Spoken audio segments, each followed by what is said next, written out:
Excuse me? What? This is a good video. Let's all relax. There's nothing bad about this. YouTube is live again. Machine. Yeah, so I wanted to speak on that briefly while I have time. I have a crying 5-year-old who's currently quiet, so I have a moment. What I noted, which was Wes questioned me on, is that maybe I sound like a stinker because every time they put out a video and they're very, very clear that they're doing end-to-end for the upper arm control task, but the way they word it is usually somewhat vague if the walking or balance is controlled, included in that end-to-end. And so I always ask, is the walking or the balance part included in the end-to-end? And the reason why I'm conservative there is because it is indeed the hardest task out of all the things that they're doing. And that usually becomes the last one to go to end-to-end because it's the hardest to get up and work. And you don't want it to be the limiting factor when you're trying to develop all these other skills, even just the concept of going through it, to have the robot just fall down, right? So for me, I'm just acting conservatively because I know it's the most difficult task. That doesn't mean they can't get there or do it, or maybe they have. Maybe it's just simply they haven't stated it as clearly as I'd like. But if it was me personally, and this is the same thing with some of the FSD questions, that I posited, is this is like Dateline. If I was accused of something and I'm on Dateline in some interview in a police station and I didn't do it, I would be screaming from the top of my lungs so emphatically if I was so confident about something.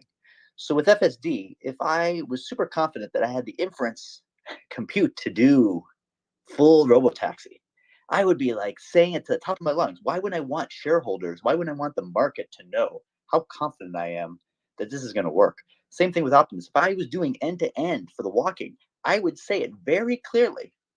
And so you could just argue they're not being clear because they're not thinking as clearly as I am.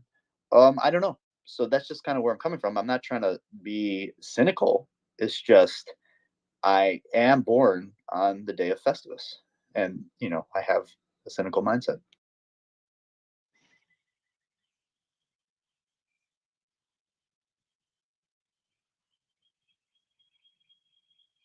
Hey, when Wes, do you go ahead. think the highway portion of FSD will move to the neural net?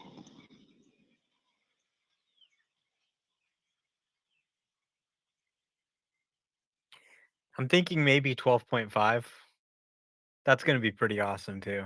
That's another big update to 12 we need. All right, let's go to Wes. Yeah.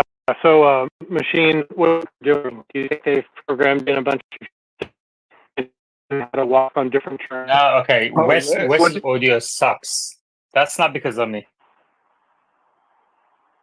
This space sucks today. What the hell? I can get through Machine. So, Machine. Well, I had some Twitter had some issue. I couldn't hear. And I can't even add machine right now. You can't hear me? I can hear you. It says you requested. It looks like you're a listener. Are you a listener? What is going on? It literally Speaking says right now. you're a listener. This is ridiculous. What in the world is going on? Listen, you guys think that Tesla's going to solve Optimus, robotics, and we can't even get a spaces to work correctly. Grant. Just joined, nothing to say. Rick Rocks. Yeah, Machine, I think people think you're cynical because you do sound like Ross Berger. No, I'm just kidding, man. I got actually a question for Omar or Wes with regards to, because I have a 2017 Model S and hardware 3. And with regards to FSD, what is my limitation? Because I'm on the old hardware as far as the technology wise. should I upgrade that, or I should be okay with that hardware? What As we MCU advance? do you have? MCU 2. Okay, I yeah, you should be upgraded that. fine. You should be fine. So, I mean, all of the FSD 12 right now is trained as a hardware 3 model. So if you've got hardware 3 in the car, you've got the latest hardware essentially. So you should be good to go with that. All right, thank you. But the machine does sounds like roast burger though. Thank you, man.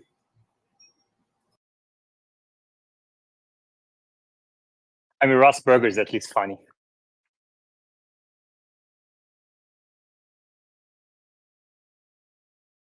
Machine. Yeah, I mean, listen, your listeners are increasingly turning more rude to me, and I don't know what it's about. I am such a kind, thoughtful individual in this space and in my tweets, rare tweets, right? And now I get people threatening to block me. Someone who's following me is like, you're just making fun of Omar too much. I'm gonna block you. And I'm like, okay, like I don't care. Do you think I'm trying to get followers? I mean, look, I'm anti-follower. I'm trying not to get followers, and they're still growing exponentially. So if you don't want to listen to me, don't follow me. I don't care. And if I want to make fun of Omar and his robotic girlfriend and Yaman and his mom, I'm going to do it as much as I want to. I mean, you might be right that it's not trained end to end. They could be using some more conventional walking and balance algorithms. But at the same time, I wouldn't be surprised if it is end to end. And at the same time, I have no doubt that you can train a bot to walk end to end. It's been, you know, obviously demonstrated in other robots and research papers and those types of things. But collecting the data might be a little bit weird. I don't know. So it may have made sense, as Machine said, to start with a more conventional walking algorithm and try and perfect the end to end system. Um, But, I would expect they would probably, point it out, say it explicitly at some point if they did train it to walk end to end. Obviously, an end to end trained walking algorithm is going to be much more robust once it's fully trained. I think against, unknown stuff, different obstacles that you need to handle other than just sort of like traditional flat ground. But it's also going to be more computationally expensive to train.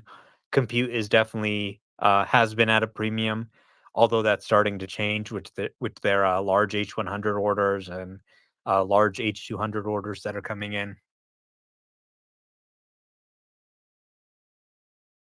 Machine, can you hear me right now? Yeah. You look like you're in listening mode. It's really throwing me off. I'm gonna move you to listener and then bring you back up. I'm gonna send you an invite, okay? Okay. Dale? Yeah, I just wanted to tell Machine that like the community talks about him in a really favorable way, and they think he's a nice guy, and like he's really respected in the Tesla community.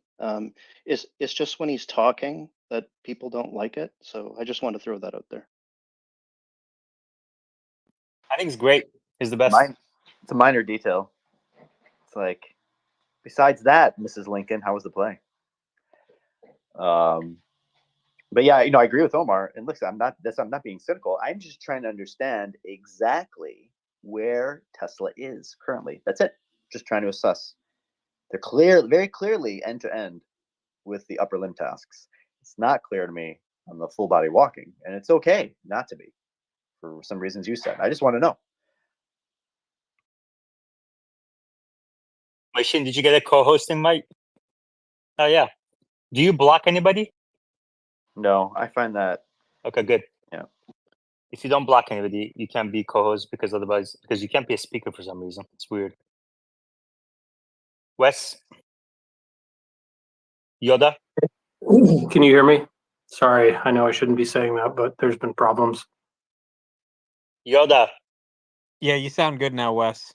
Okay, good. I'm back from my run on Wi-Fi, so I'll wait my turn. Yoda's on listener mode. No What's way. the drama? Are you What's serious? the drama? Yeah, Yoda and Grant. So if you're trying to reach anyone, I see Yoda as a speaker. No, Yoda and Grant are both speakers from my perspective. Yeah. what? They're listeners on my side. Reggie, maybe you're the problem. I'm gonna move it down to see if things Is improve. someone on their desktop? Is someone on their desktop again? Who's on their desktop? Can Yoda emote so we can tell that he can hear us or that he sees himself Everybody raise your Okay. hands because people on YouTube on desktop can't raise. So everyone raise your hands. Enzyme is the problem. Can you hear me? I don't Kick 'em see off. Machine's hand. Machine, can you hear me? Now I see it. Okay, great. All right, So far, problem this fixed. entire space is just, can you hear me? Exactly.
is normalized over billions of road segments and billions of scenarios, essentially for like 2 degrees of freedom.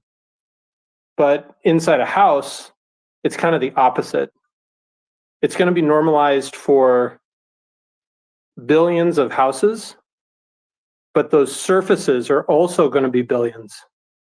And then you've also got the very interesting FSD does.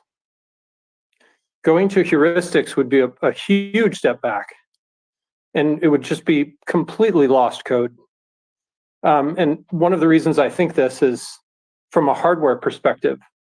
They're designing all these joints and actuators for millions of articulations, not hundreds of thousands. So it's nothing like even a battery. We're talking about something that's going to last for hundreds of thousands of hours. So they have to think about that.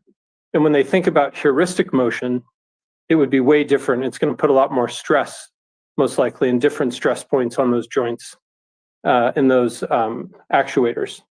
So I would just caution that thinking about this whole solution from the hardware manufacturing standpoint, going to heuristics would hold them back quite a bit. So anyway, that's my argument.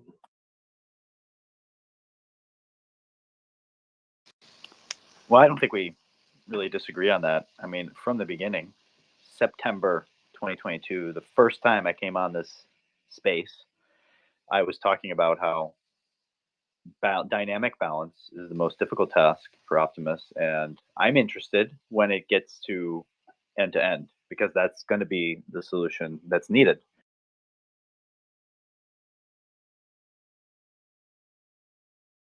And I'm interested when it gets to end-to-end, because that's going to be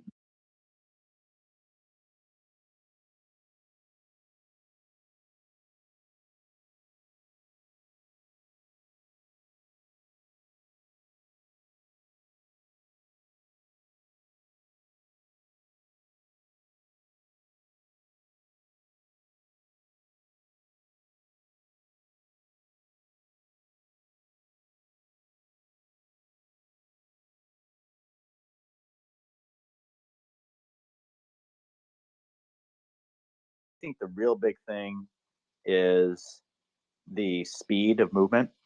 When you move quasi-statically, which is like very slow, the equations of motion of the body, because like Wes said, you have so many degrees of freedom, you can create an amazingly complex model of the body. It's very nonlinear, but if you move quasi-static, you can simplify the equations and the control becomes a lot more stable. Once you start moving faster, you have these velocity and acceleration terms that have squared values, and it's cross products all across all your limbs. It becomes very nonlinear very quickly. And that is something that's harder for deep learning, or really any robust control algorithms to you'd argue logically. That's where you'd want them to go. You want them to be there now. I'm not saying they couldn't be. I'm just saying it's difficult from the reasons you stated, that it's very, very difficult. It's not statistically anomalous like robotaxis, where you have to handle all these weird edge cases of the out environment. But even if you had a clean environment where you knew how to model all the surfaces, to model the humanoid body and do it well, stably, is more difficult to do a variety of tasks. So that's where I'm just not sure yet if they are. I mean, you could argue logic, but I'm saying from an evidence standpoint, we're close, but they haven't said so. So when you watch that video and slow it down of Optimus walking, there's no more head shake. And it seems like there's a tiny bit of head bob too. It's also opening hips, and it's doing heel strike. And I can't even imagine how many lines of heuristic code that would take to do that, even one cycle, one stride. On top of that, you have to take in the inputs from all of the sensors, the kind of acceleration sensors. So that also has to go into your heuristic model. I can't imagine putting all of the control engineers on this. That would just it'd be such a huge waste of time. Well, And then I agree with you. yeah. I just don't see why they do that. And I get what you're saying that you asked and they haven't said explicitly, and I want them to say that too. I'm just thinking from this, from managing a team, it would just, it's like, oh, we got 10 control engineers. What are they doing? Oh, they're working out all the heuristics for bipedal. It's like, we have this foundational model over here working with, we have like 40 degrees of freedom total with the complete arm and shoulder assembly and the torso. And they're like, oh yeah, what are you guys working with? Oh, we're working with 7 degrees of freedom and we're still doing heuristics. Like, no, I don't see why you would do that. It just kind of like blows my mind. If they are, and they're not saying it explicitly because that's what they're doing, then I don't know. I'm going to just say this to the team: don't do that, please. Heuristics are not the answer for normalizing like potentially millions of different types of surfaces that this thing's going to have to walk on, and you're just going to hit corner case after corner case. And you should be able to develop your actuators and joints based on the foundational model accelerations of movement, rather than heuristics, because it's just not, even simulations aren't going to be good enough, to try to make something in the millions. I would stress that to the team. Probably nobody's listening, but there you go. Yeah, listen, there's no way they think heuristics is the answer. They know and are working on end to end for everything. Absolutely. My question is whether or not it's showing up right now, because if it's something where, oh God, this is taking a long time to get to work, but we want to demo this, we want to show people, or even just have these environments that we're seeing these bots practice tasks to practice the upper limb stuff. Yeah. We want to get that working. We don't want the balancing part to be a bottleneck, right? And so even if it's just temporarily, we're going to have some heuristic code for that part, so that the rest of it we can learn how to do everything else. That in parallel, maybe they're doing that, but I mean, I could be totally wrong. I'm not trying to say I'm confident that they're. Gotcha. Yeah. So watch the other videos of the other robots. They all have head shake. They all do, all of them. And Optimus did too in the last video. So it's like, how did they get rid of that? I don't see how you get rid of that with heuristics. That's my argument. Well, with the type of walk that they're doing. You can do like this really slow, like crazy slow walk, and do like a flat foot, and you can calculate that distance exactly, down to like, the 32nd of an inch, or like a millimeter, so that the strike always occurs at exactly the same moment, but still you have the stacked tolerances of all the joints on top of it. And those stacked tolerances of all those joints adds up to more than a millimeter. Do you want to hear something funny? You want to hear something funny? Today I was walking, literally 2 hours ago, I was walking, and I'm like trying to focus onto this one point in the distance. I'm like, wow, my head is wobbling. And I tried to stop and I couldn't wobble. I couldn't stop the wobbling. Super, super hard. Yeah. But that's what people do when they walk. Their head moves side to side, and it moves up and down. And the way that bot was moving, that head was so perfectly still. And before it was shaky. So they've either fixed, from a manufacturing tolerance standpoint, the stack tolerances of all the physical movements, or they're using AI to control this movement. And it's doing like dynamic calibrations, so that every time it moves, it's adjusting its balance just perfectly so that it does move in a smooth way. At least that's what I'm seeing.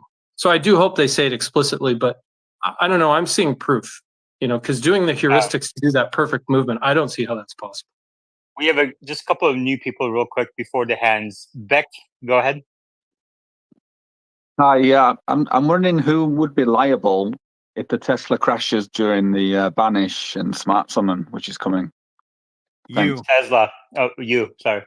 My bad. I thought he was asking the Robotaxi feature. Okay, great. Jerry?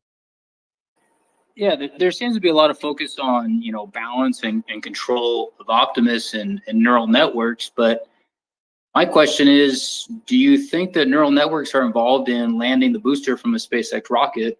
Or do you think it's more of a classic feedback network problem? And maybe the answer doesn't have to be neural networks for everything. Okay, thank you. We'll see if Wes can answer that question. If he can, maybe Machine. Wes, can you answer that question, or is that NDA? I can definitely not answer the SpaceX question. Sorry. Okay. Machine, can you answer that SpaceX or take a guess? I mean, I'm not sure. I think my guess would be that you could do it without neural nets, possibly. It's actually a simpler problem than landing a humanoid robot on the ground, landing a SpaceX rocket. I mean, that sounds preposterous. It's not landing humanoid robots would be challenging. Are you in the bathroom peeing right now? No, I'm in the kitchen. I'm trying to cook. Okay. Deal with Fixor. Okay, Fixor. Go ahead. Fixor. Go ahead. Fixer. Unmute yourself and go ahead. Fixer, fuck it. Sorry. Yeah. What's your question? What's your question? 10 words. So here's the question. So I first of all, I want to preface this by saying I respect Tesla. I love it. I have one, and I want it to succeed 100%. But this is to whole Mars and West. You guys, I was listening to you guys talk about how FSD 1236 is supposed to at least have the basic functionality of staying in the lane. And this 12.4 that's coming out, it's supposed to be the biggest next great thing update. We're 3 months away from the Robotaxi announcement. We don't. What is your question? I'm getting to it. So we're 3 months away from the Robotaxi. Grant. Yeah, just wanted to go back to the discussions around the Optimus balancing questions. I'm not an expert in this stuff, but I saw this Nvidia Eureka stuff with a dog balancing on a ball that looked really cool. Was just curious what that is from the standpoint of like Machine or Wes or someone that knows more. It sounded like an LLM agent that writes the code for it, but it looked pretty sophisticated. Wes? Yeah, I saw that too. And unless they break that down, it looks very C++ heuristic driven. The reason why I say that is because the ball does not roll continuously, and the dog ends up like kind of moving around quite a bit. And if it was more AI, then it would seem more fluid. That's my point. When you look at, for instance, Boston Dynamics, they've been heuristic forever. They actually don't have any AI in production whatsoever for control and path planning. So all of their stuff is hard coded. So when you see these cool videos that they do, and they are cool, don't get me wrong, that's all heuristics. And they do that via programming in very, very specific movements for very, very specific obstacles in a certain orchestration. And so that's what I was seeing with that ball. Now, granted, there are the really cool thing about that ball, though, is that it is dynamic, right? It's not a static surface. And so that's the thing that's interesting because it's moving. So it's taking into account more kinematics, the kinematic state of the ball. And that could actually be AI controlled, that little bit of it. So that the heuristic model ingests that dynamic kinematic state through an AI something. I don't know exactly what that would be, but it could be determining like where the surface of the ball is in real time. So it's kind of mapping that surface, if that makes sense. It's a good question. Grant? Yeah, I mean, I'm not technical, so only getting, a portion of what you're saying, but is that, I mean, it looks a lot more sophisticated than like Optimus walking down the hall, so is that not a good approach because it's heuristic driven versus AI? Like it definitely seems great, and maybe it's not that bad if you've got LLMs automating the code right, for it. Just curious for your take. Yeah, sure. No, it's another good question. So let's say that dog was able to stay on top of that ball for like 2 hours, right? So now what you have is you have a physical robot, physical thing, and that thing has to actuate, potentially hundreds of thousands of times in the span of, 2 hours. And it has to have a battery, right, to do that, right? So let's say it's untethered completely. And so now it not only has to do all of that calculation on board, but it has to do it with its available battery. So that's the complexity of Optimus. Now, the thing that is potentially more interesting is that it's dynamically mapping an uneven 3D surface. And that is interesting. And if it could do that in such a way that the ball is actually deflecting, so adding yet another degree of uncertainty, and it's doing that in real time, and it's doing that for 2 hours, then yes, I would argue that that would be more complex than Optimus. But I don't think that's what's happening.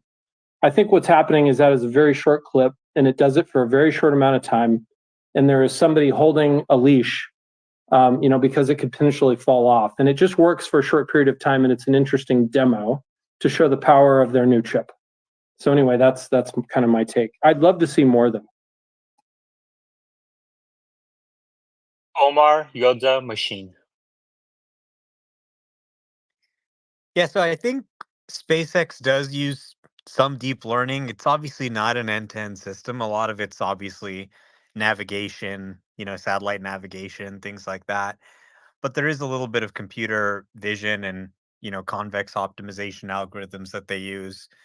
So, I mean, it's difficult to do something like this without any deep learning these days, right? But, so when you want to train something end to end, like when you want to train walking end to end, it's kind of like, okay, where do you get the data from? Right. So you you can't really have a human in a suit do it because it's, they can't feel the weight and the balance and everything in the virtual suit. So you can kind of use simulation, which is what a lot of people do. They'll train a model in simulation and then try and transfer it over to a real robot. But obviously the simulation is not the real world and it involves a lot of like hand tuning of the parameters. It's very error prone and can be very annoying. So what they've demonstrated the other day with the robot dog on the ball is called Dr. Eureka.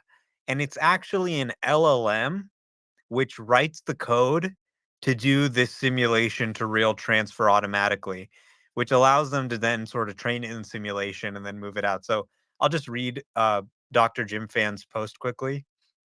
We trained a robot dog to bounce and walk on top of a yoga ball purely in simulation, and then transfer zero shot to the real world. No fine tuning, it just works. I'm excited to announce Dr. Eureka, an LLM agent that writes code to train robot skills in simulation and writes more code to bridge the difficult simulation reality gap. It fully automates the pipeline from new skill learning to real world deployment. The yoga ball task is particularly hard because it is not possible to accurately simulate the bouncy ball surface.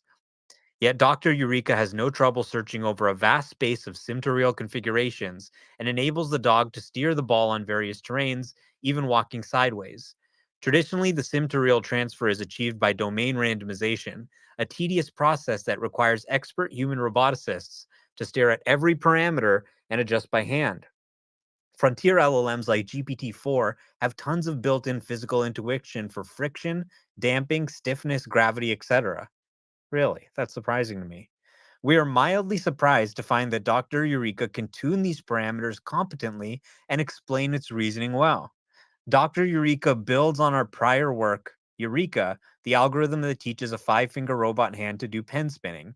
It takes it one step further on our quest to automate the entire robot learning pipeline by an AI agent system.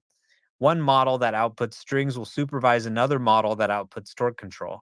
So essentially, it sounds like it is more of a traditional sort of algorithm rather than a deep learning algorithm, but they've sort of trained it in simulation and optimized it for the real world using an LLM. Essentially, they're using AI to accelerate some of the manual processes of developing robots, which is kind of interesting.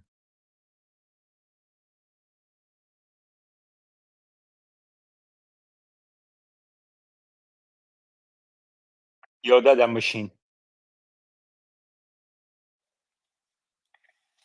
Yeah, I just think that right now it's probably too early to really break down what approach Tesla is going to take. I think the humanoid and the car use cases are different, and I think right now the Optimus solution should not be actually shared by Tesla in openly in like an AI day. I think the best approach is for us to see the demo and actually not, sort of push Tesla to do one of these things because with the FSD solution, I think a lot of companies have copied that architecture.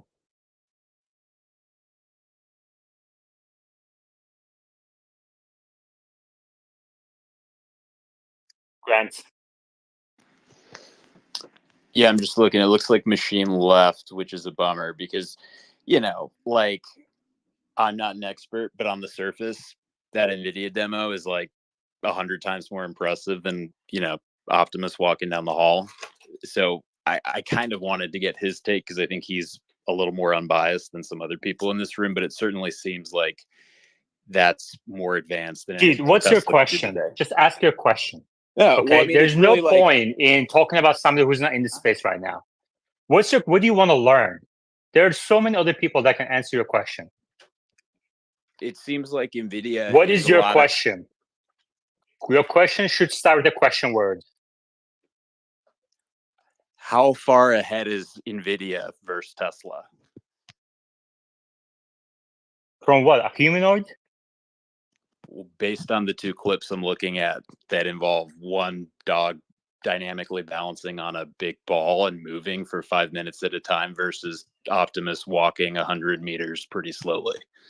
I mean, Figure AI seems pretty, far along, but they're not going to, my guess is that Tesla will have a upper hand in manufacturing in mass profitably at a lower cost than Figure AI. It wasn't the question though.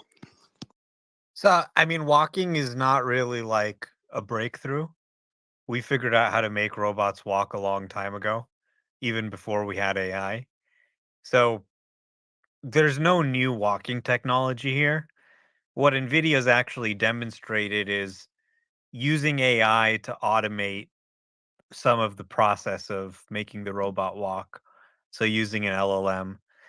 But, you know, walking itself, I mean, it's obviously very challenging, especially for a bipedal robot. But there's a lot of people who've demonstrated really for decades, bipedal movement.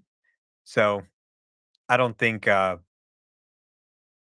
the question even really makes that much sense. I'm not sure NVIDIA is really trying to commercialize a bipedal robot in the first place. I think they're more interested in providing the training infrastructure for the companies that do, and providing some software stuff like their Omniverse to help people build these robots. But I don't even think they're interested in building millions of robots. Hey, Yeah, I didn't see that video yet, but if it's based on an LLM, that's impressive. That's really good. But they're fairly straightforward, token prediction models that are auto-regressive, and those are fairly limited. If you listen to a little Jan LeCun, he kind of details that and talks about the limited nature and what LLMs can achieve. Where when you look at something like video that Tesla does, you get a lot more inputs from video, and there's a lot more than you can do with it than a simple tokenizer like that. What we really need from a robot is not necessarily the ability to run, not necessarily the ability to do backflips or anything like that, but just that it can walk reliably over a number of different surfaces without falling. Stairs, uphill, downhill, something slippery. It can just traverse the scene and not fall over. So that's really the key metric that we're looking at for a robot. And, when you see these videos from Boston Dynamics or from NVIDIA or from others, they show you the cuts where it worked. What they don't show you is the many, many times, actually more times than it worked, that the robot just fell on its face. So that's ultimately what you want to assess is how good is it at walking? No matter what I throw at it, it's able to walk and it doesn't fall over. And doing that really requires, just as with driving, a lot of different training data from a lot of different sort of walking scenarios that allow it to train a model that's robust and can handle all those environments.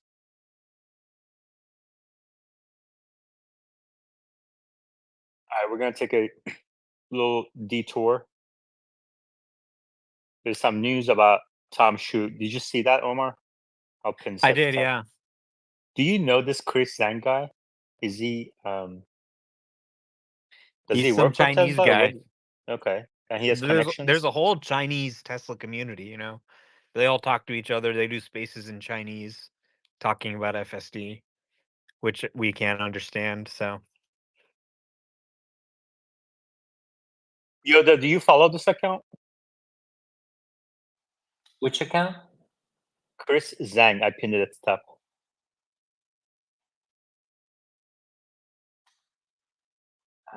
Let's see. Chris says Tom Shu has resigned from the management of EU and North America and returned to his previous SVP status in China. I'm not sure Oh, what he thinks, but everyone in Tesla China loves him very much. It's a good thing for Tesla that he leads response to fierce competition in China, this person says. And in a reply, he says, as the Tesla reorganization continues, Elon has basically replaced a large number of VPs and SVPs with a large number of directors, senior directors, and he wants to understand what is happening on the front line. Yoda, do you follow this thing? Like, can we take this at his word, or clearly, I don't think he works for Tesla, right? no, I'm not sure, but the account that I do follow for that market is at One New Byte.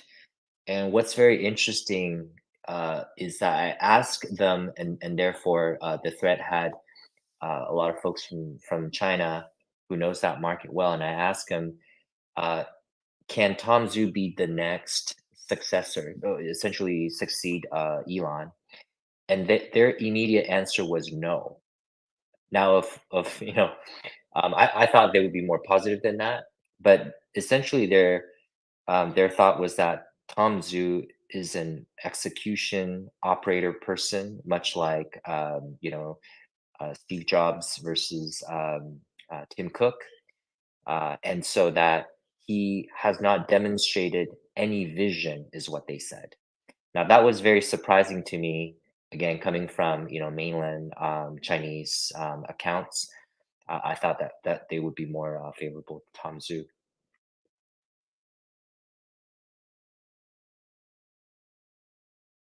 Yeah, interesting. Also, can somebody? I mean, how do you resign? I mean, I don't think this is the way that would be announced, right? It would be announced as now this is Elon Tom Zhu's. told him, "You're demoted." That's what happened. I mean, since he was promoted, Tesla China has suffered, and Tesla North America and Europe haven't done great either. So I think Elon's really taking a hard look at this business and saying, what is amiss here? And how do we get things back on track? I think Tom Zhu is an incredible person in terms of setting up Giga Shanghai, but is he the right person who understands the North American and European markets? Exactly. I mean, you don't really you don't resign from a portion of your responsibilities. You either resign from the company or you get reassigned. So the wording of that post just doesn't make any sense. Yeah, and if the future is AI, is he a manufacturer guy or a software or an AI person? There might be a disconnect there as well in terms of the future of Tesla.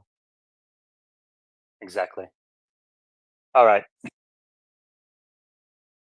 I mean, definitely take it with a grain of salt. Like, this is some guy posting it. Right. Exactly. I But removed the post. Hold on 1 second, Omar. Nate, new speakers must stay on mute, raise their hands, and wait until I call on them. Go ahead, raise your hand. There you go. Nate, go ahead. Hey, sorry, it's been a while since I speak on the space, but I just want to say that the guy that you're talking about, he was the guy that spent about an hour yesterday at the Chinese space, talking about FSD in China and all that. He's in the Chinese community for a while, and he knows a lot about the market landscape and all that. So, yeah, I'd say he's pretty credible. But I have no idea what he said in the post about whether that's. But I just want to say because you asked that question, whether he's trustworthy or whatever. So Thank you. yeah. Okay. So Omar says he was reassigned, right, Omar? I think it fits into the sort of restructuring moves we've heard. So if it is true, it wouldn't be all that surprising in the context of those other moves we've seen. I mean, it's not even the most dramatic move we've seen this week.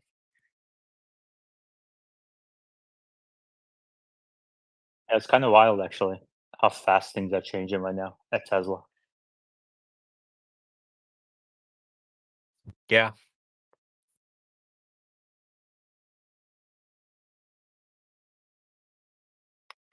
Nate, what was the tone like in the Chinese space about FSD?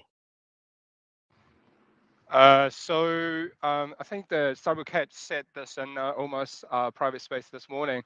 They're really excited about this, but they all agree that the commercial potential is probably going to take quite a while. It's not going to be like in the US and Europe, and people are willing to pay for 99 a month, but in the Chinese market, because of the competition and also the Chinese culture. I'm a Chinese, by the way, and people tend not to pay money for software if they don't have to. And also the competition from Huawei apparently is quite heated as well. And so the guy, Chris Jan, he seems to think that Huawei is the only possible competitor in FSD space in China because of the money that's involved, the large computers required. So they don't see this as a money maker immediately, but it will help Tesla to sell cars.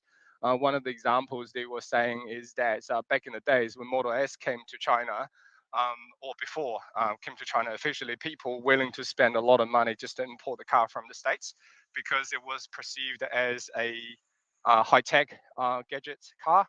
And with FSD, it's going to help to start another wave of car sales, I guess. That's probably the only thing that they talk about in the FSD space. Let me ask you this. Is there any Chinese company that is using vision only? No LiDARs, no radars, just vision, like Tesla's approach, cameras only?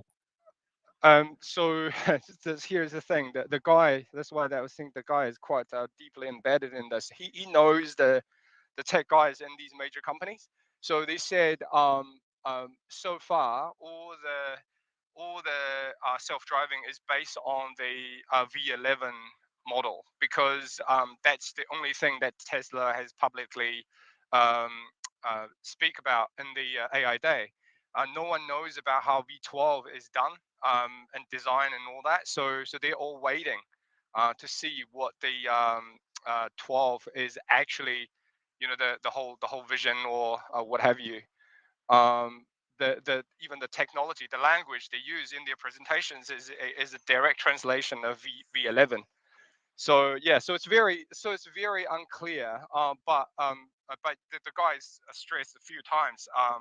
Really, it's Huawei and potentially Li Auto is another possibility. And then the next one will be Xiaomi. So these three companies is going to be the major competitor for Tesla in the future. Do any of the three companies you mentioned only use cameras? I don't know. He didn't say anything like that. Okay, but we can look it up. Like, we don't have to go through one person, right? Because I'm not aware of a Chinese company that's using only vision to drive their cars. Even this SU7 car from Xiaomi has LiDAR, I believe. So Tesla is unique in that sense. In comparisons I've seen, even basic autopilot beat many of these Chinese systems. So, the nature of the production process for FSD involves large scale data collection, which is difficult in the Chinese market for a number of reasons. Obviously, I think easier for Chinese domestic firms.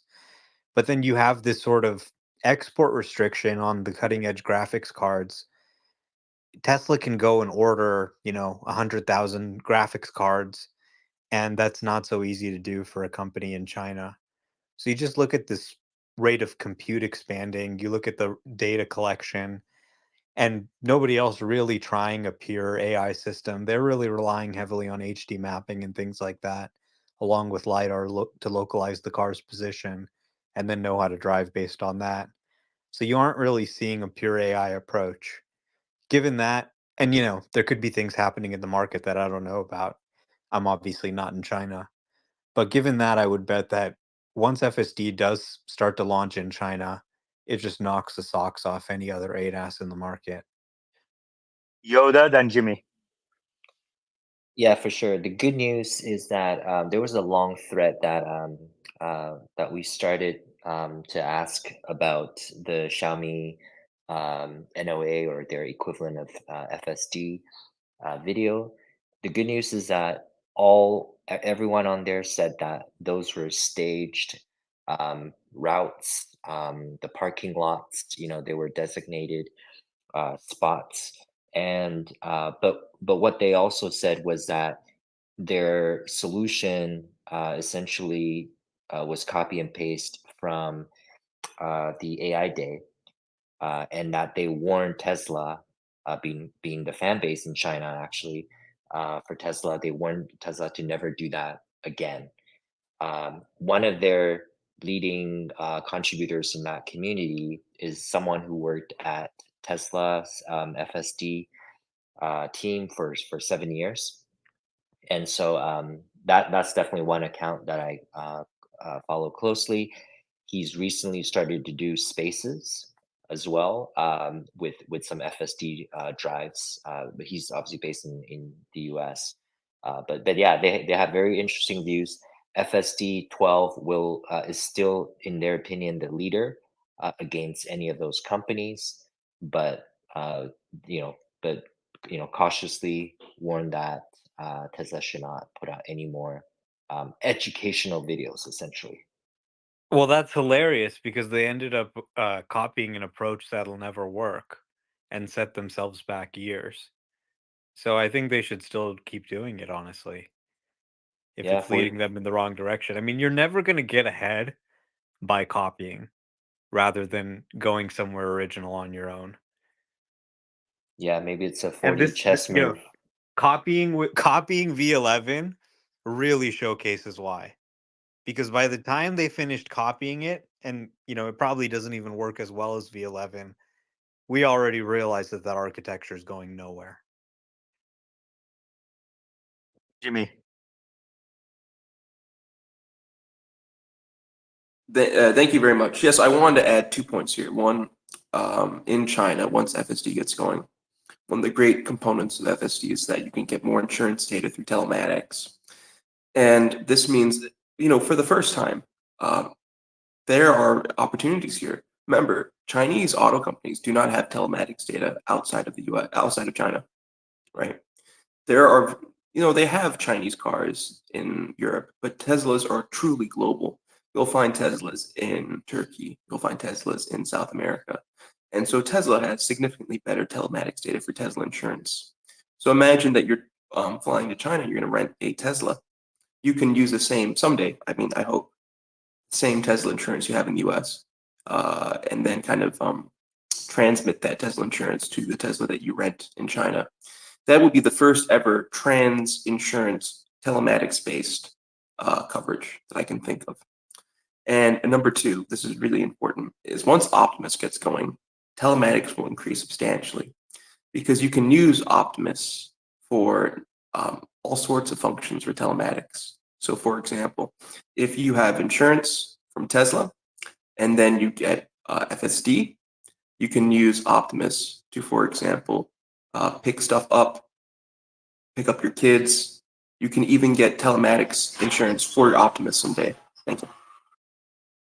Thank you. Omar, did you watch Berkshire Hathaway annual meeting yesterday? I did. Your name is not Omar. Omar?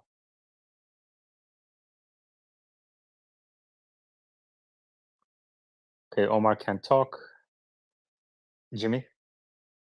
Well, I like two elements. Of course, this is Charlie Munger's first meeting that he was not there. So we should have a moment of silence for Charlie Munger right now, if you don't mind. 5 seconds. Okay.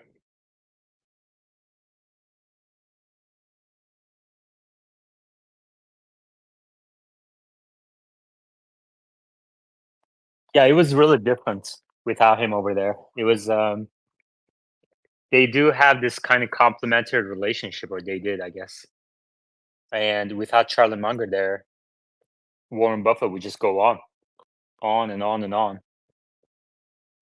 Yeah, I And agree with that. Charlie had the role of kind of just cutting me off every now and then when he started going on and on, and he wasn't there. It's real sad. I That's the way it agree. is. It's like the internal optimist of Warren Buffett versus internal pessimistic optimist of Charlie Munger. Right. Right.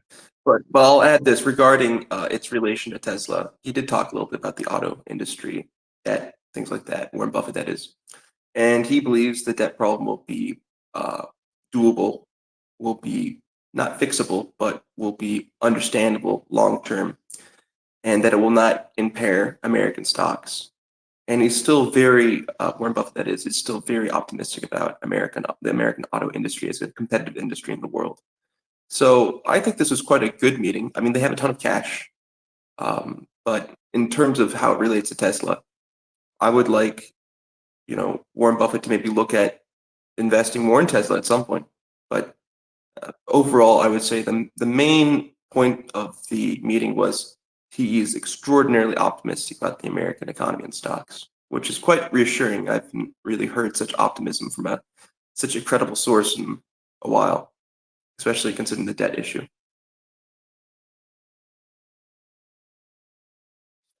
Yeah. They also talked, Jimmy, about how Geico is behind on telematics, your favorite topic. They did. I didn't want to mention that as I didn't want to hit any non-Tesla stuff here, but well, so what did you take away from what they said? sometimes Warren Buffett says these things where it's like, this company, which we basically own, is not really doing good enough. They need to be better.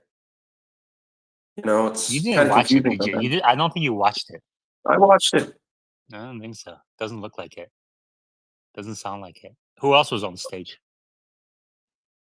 Many other people. Like who? There were some white people. No.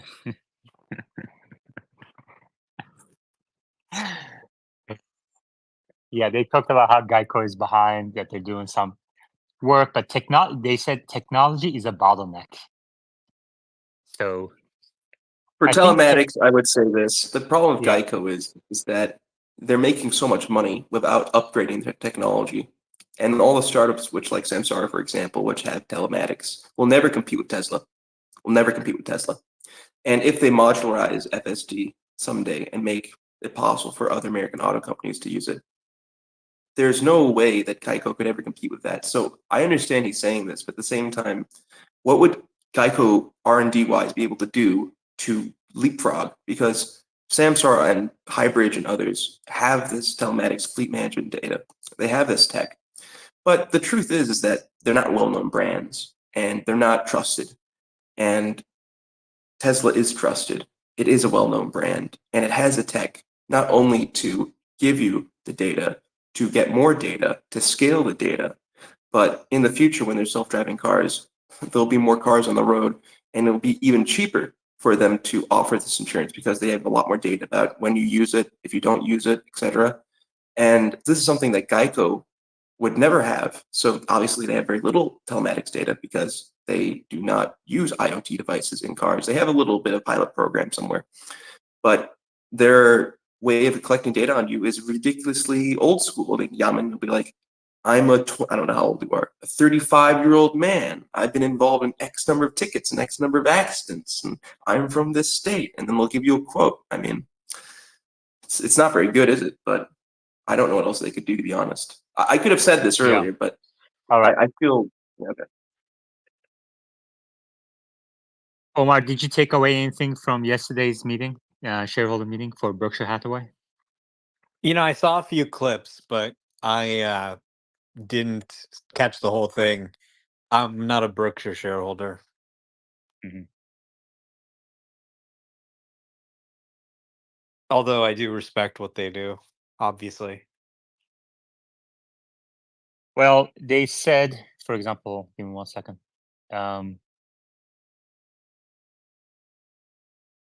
One of the things they said was solar will not be, this is what Warren Buffett said, solar won't be the dominant energy source until a breakthrough in battery storage is needed for solar. So they're apparently building a gas plant, and they got this question about why are you guys still building gas plants? The future's renewable and everything. And they said, it's going to be kind of all of the above. It's going to take time to transition to renewables, and the person who's responsible for Warren Buffett's energy unit said something like, if you just look at it, batteries you can only store about 4 hours. He said, but that's not true, right? I mean, you can stack them and store more if you need to. So He also said AI, he doesn't understand it, but he knows it will be dominant. This is the level maybe of you're just reading the academic. headlines. You're just reading the headlines and kind of you didn't watch it. You didn't watch it, Jimmy. Just don't act like you watched it. I did see the clip that you're talking about since you posted it. And I mean, I think they have a point to some extent. You couldn't just remove natural gas from the grid. It's really sort of the backbone of the grid today, and it has characteristics that make the grid function, the predictable level of supply. It's very easy to control how much power you're putting out into the grid. So if you look at, most capacity additions to the grid, it's almost all renewable, like 80, 90%, because we already have most of that sort of base load from natural gas plants. We don't have to build a ton of them. But, batteries like your mega packs, 1 mega pack will be like a 4 hour duration or a 2 hour duration. And you can have multiple of them. You could have mega packs on mega packs on mega packs. But the question really is, what is the cost to do that versus building a natural gas plant?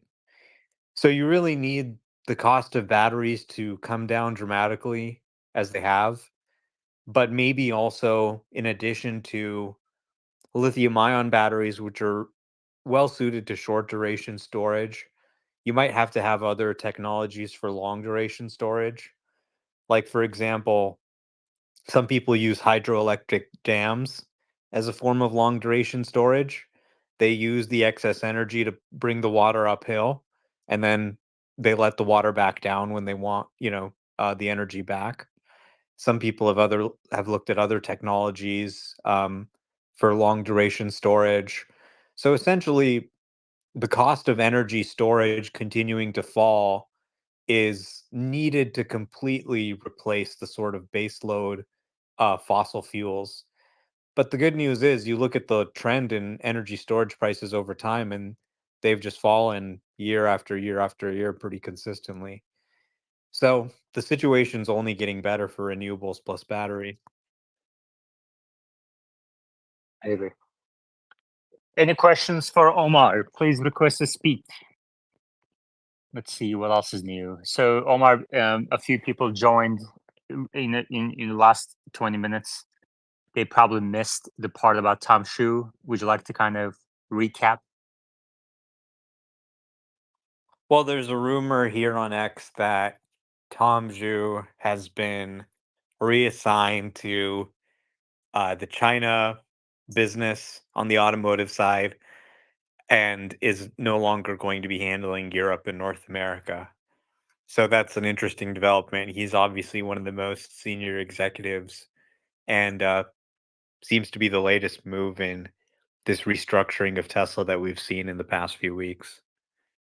It may also be the fact that Cybertruck production has ramped to volume now. Model 3 production at Fremont has ramped to volume as well.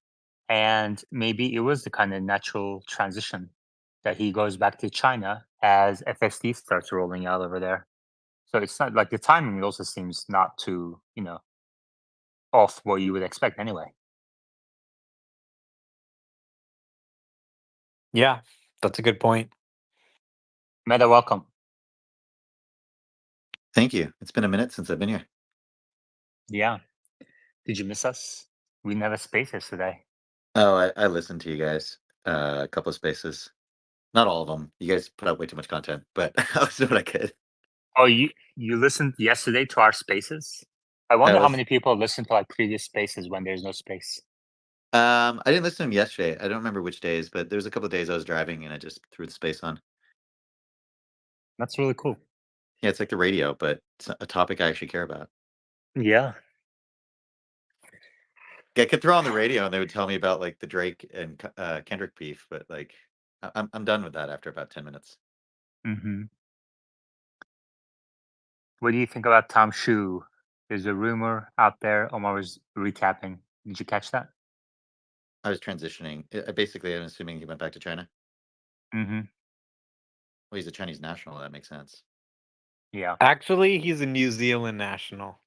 Is it really? Oh, really? Yeah. He renounced his citizenship. To China? What? Something like that, yeah. And he's still in China? Well, no, he came to North America. Now they're sending him back. Is he going to go to the CCP and be like, hey, can I have my passport back? I mean, I feel like they'll probably give it to him if he asks. I don't know. I don't know how it works over there. But obviously, being an executive of Tesla North America, he couldn't be a Chinese national. So he had to be a New Zealander, you know? Wait, so how many times can you renounce your citizenship? Can you just do this every time he books a flight? I don't know. I feel like, he's an MVP. So they'll probably be like, all right, it's fine. You're back on the team. They'll understand, or I would at least. I don't know. Maybe he's just a New Zealander from now on. I don't know. How's New Zealand going to feel? Imagine you renounce your citizenship to go work for Elon, and then he's like, all right, go back to China. I mean, being told to go run China again isn't a terrible thing. It's like go run one of our biggest countries ever. Yeah, I mean, I guess the key is how does he feel about it?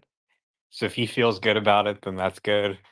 If he feels slighted or embarrassed about it, then he may leave the company. Who knows?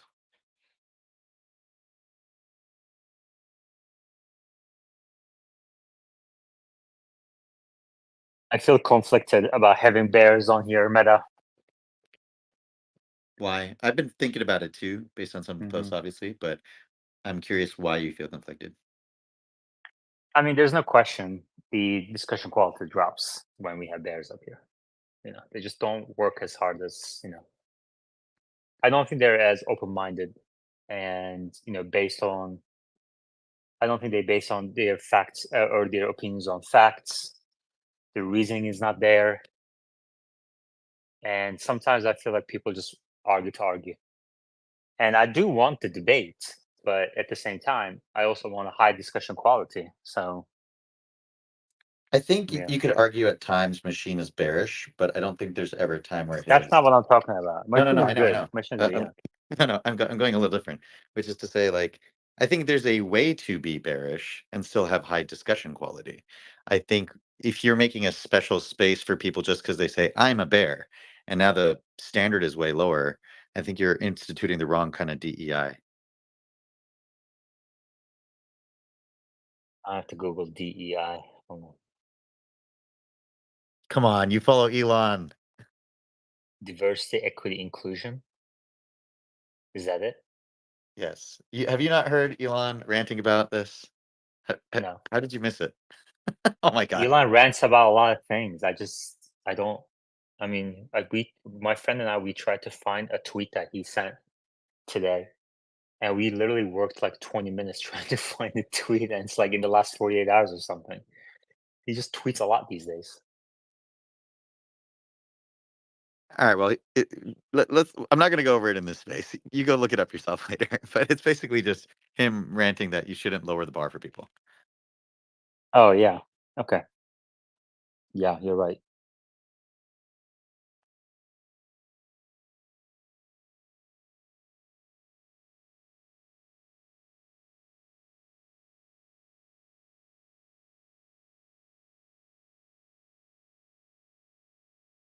Have you tried 12.3.6? I have been trying 12.3.4 in chill mode. I'm about to update it to 3.6 in chill mode, and all the people that are saying chill mode and aggressive mode are the same clearly don't drive in traffic. Like they're very different. I don't know why people think they're the same. How are they different other than lane changes? That's such a big difference, though. It's the lane changes is a huge difference. And speed. The The speed they pick. acceleration off of stop signs, I think, is different. Do you agree? I mean, I honestly just test average mode anyway. I don't really care too much about assertive chill, but I think the distance to the car prior is a little different, and the number of lane changes is a little different. Other than that, I haven't seen anything. But that was like a while ago when I tested those two. Robert, you have to just Robert Lopinto go down to listener mode. I'll send you an invite. Just as a heads up, I don't think the distance thing is true. Today, I was driving and I thought I was in chill mode, but I was in assertive mode, and the car had a really long follow distance. And I was getting a little bit frustrated. I thought I would switch over to assertive mode, and I went to the thing and I realized I was already on assertive. So I think sometimes it's a placebo. I gotcha. 12.3.6 was a bit of a regression for me too, and I've heard people say both sides. I think for some people it's a regression, for some people it's kind of continuation along the V12. But for me, it was kind of a little skittish. It was a bit more cautious. What do you make of that? Omar, you have 12.3. Do you find it's a bit more cautious too? I mean, it definitely is cautious, but it it's just doing all my drives without any intervention. So it's pretty good overall. Pennington. Hey guys, I'm both very bullish and very bearish at the moment, but I'll start off with a kind of a good story. I know some guy, he has a BMW 3 Series, and he's looking to get a Tesla. So he went yesterday to the local Tesla dealership, and he took the Y out, and they tried the full self-driving. And it was the first time doing it. He's with his wife, and both of their reactions were, "This thing is incredible. The parking was amazing." And I said, "Would you pay $99 for it?" They said, "Absolutely, because the amount of stress we feel when driving would be so vastly improved by having the software." So they're going to get the Model Y. They're going to get the full self-driving, pay the $99 a month. They're going to lease it. But for two people who've never tried it before, I thought that was a really cool thing to hear. Thank you. Bull 2035, go ahead. Hey, thank you. Elon at the last earnings call mentioned Hardware 5, and I know that we're going to have better cameras that see through light better. That's the rumor, at least. Is there anything else we know about Hardware 5 that Elon said should be out next year? Omar? No. Yeah, we don't know much about hardware. Okay. All right. You can imagine the computer would be faster and the sensors would be better. Or maybe it's the same sensors. Yeah. And then we go find out what the cheapest sensors are in terms of camera hardware. Those are probably going to be the sensors. Yeah. Cheapest and reliable ones. Yeah. Meta, as a Tesla shareholder, are you concerned about Xiaomi SU7? I'm concerned I don't know what that is. It is the Chinese mass market EV that they Are just you reading produced. this? Are you No, no, reading no, this? no, Okay. no, no. No. The They speed at which you're talking. produced.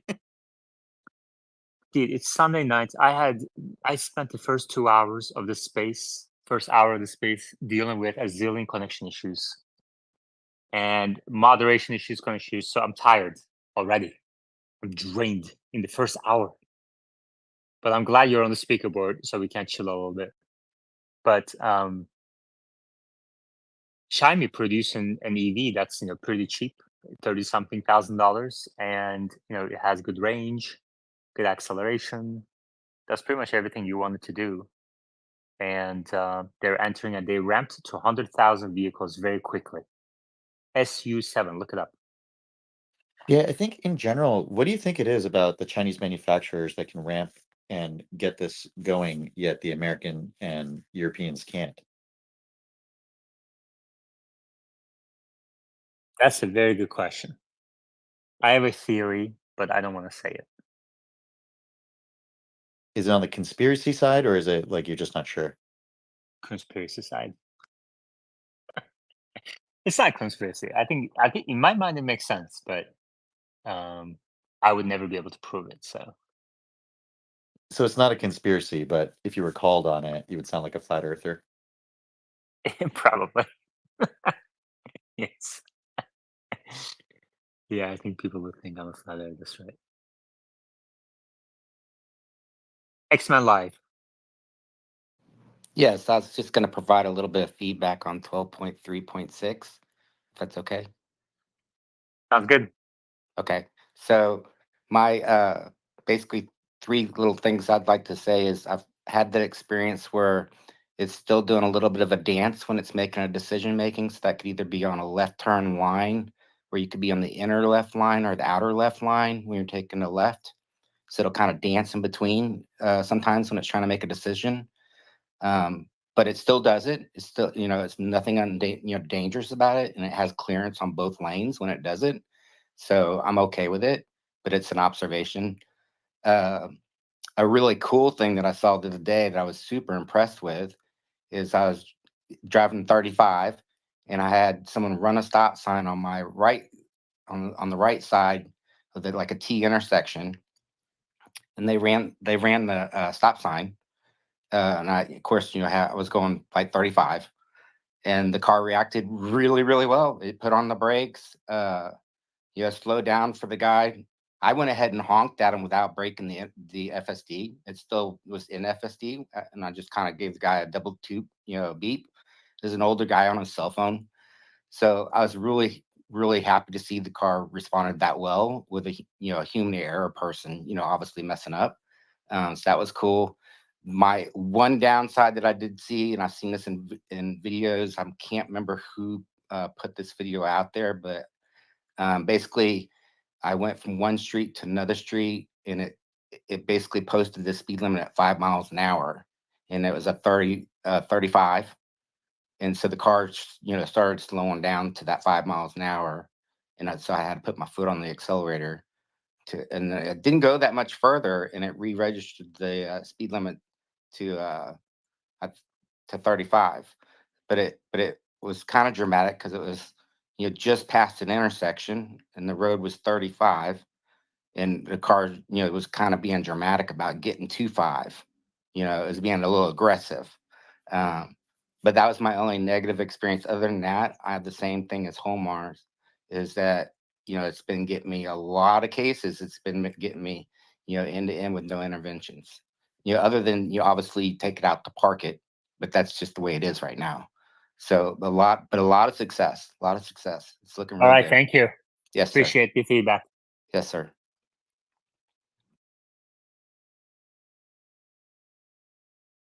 I want to see if this feels nitpicky, but have you looked into the dashboard where it breaks down the miles to disengagement by um, region?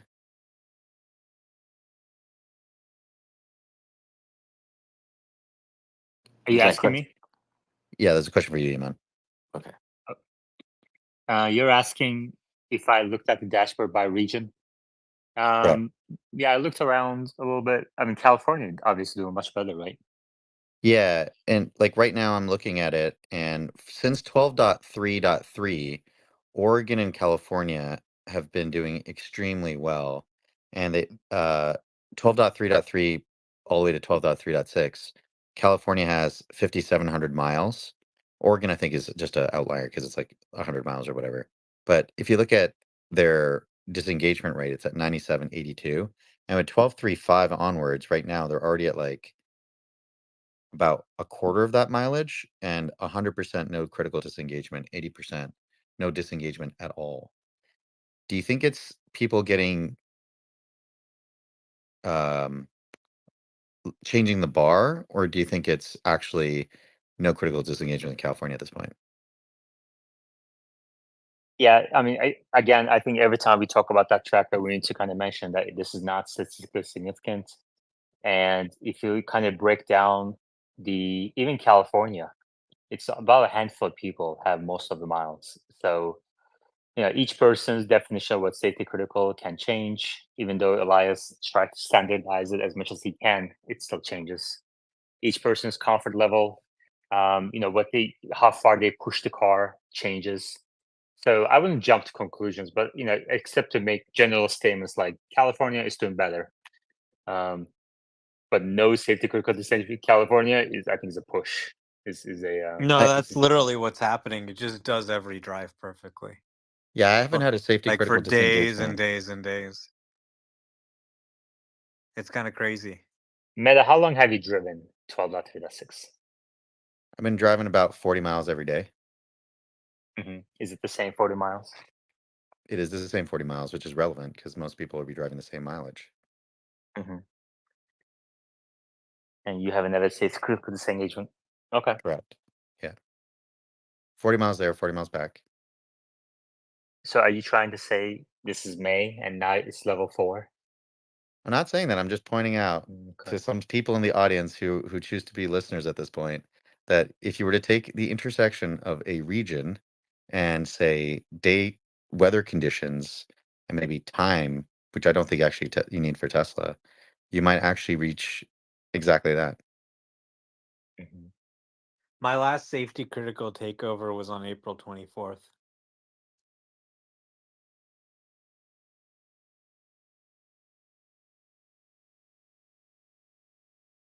Yeah, I mean, 12.3.6 is a step back for me.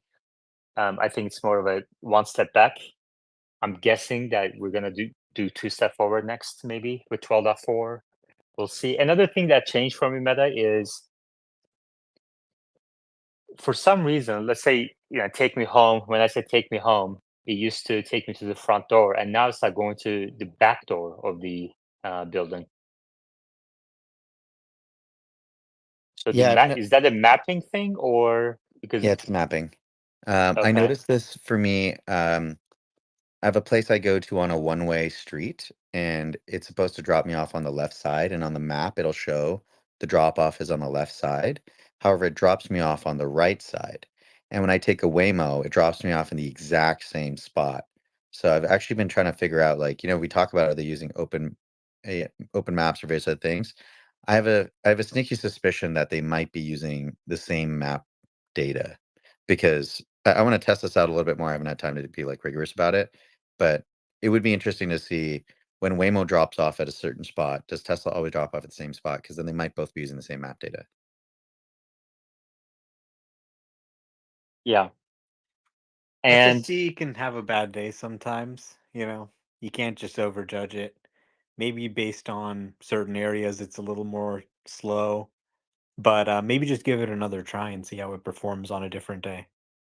But at the same time, if it's getting worse in Austin, but it's getting better in California, it might just be the fact that what's happening in Austin or other places is well, just but here's that's what I'm trying to say. Like, you can't go from one person saying it's a step back for me to if it's getting worse in Austin, you know, we don't know that. I just said for me, it's a step back. Yeah, like, for example, let's say it just so happened when you tested it, the angle of the sun was in a, bad position for it or something, or there was a lot of traffic, or, it's just bad luck or something.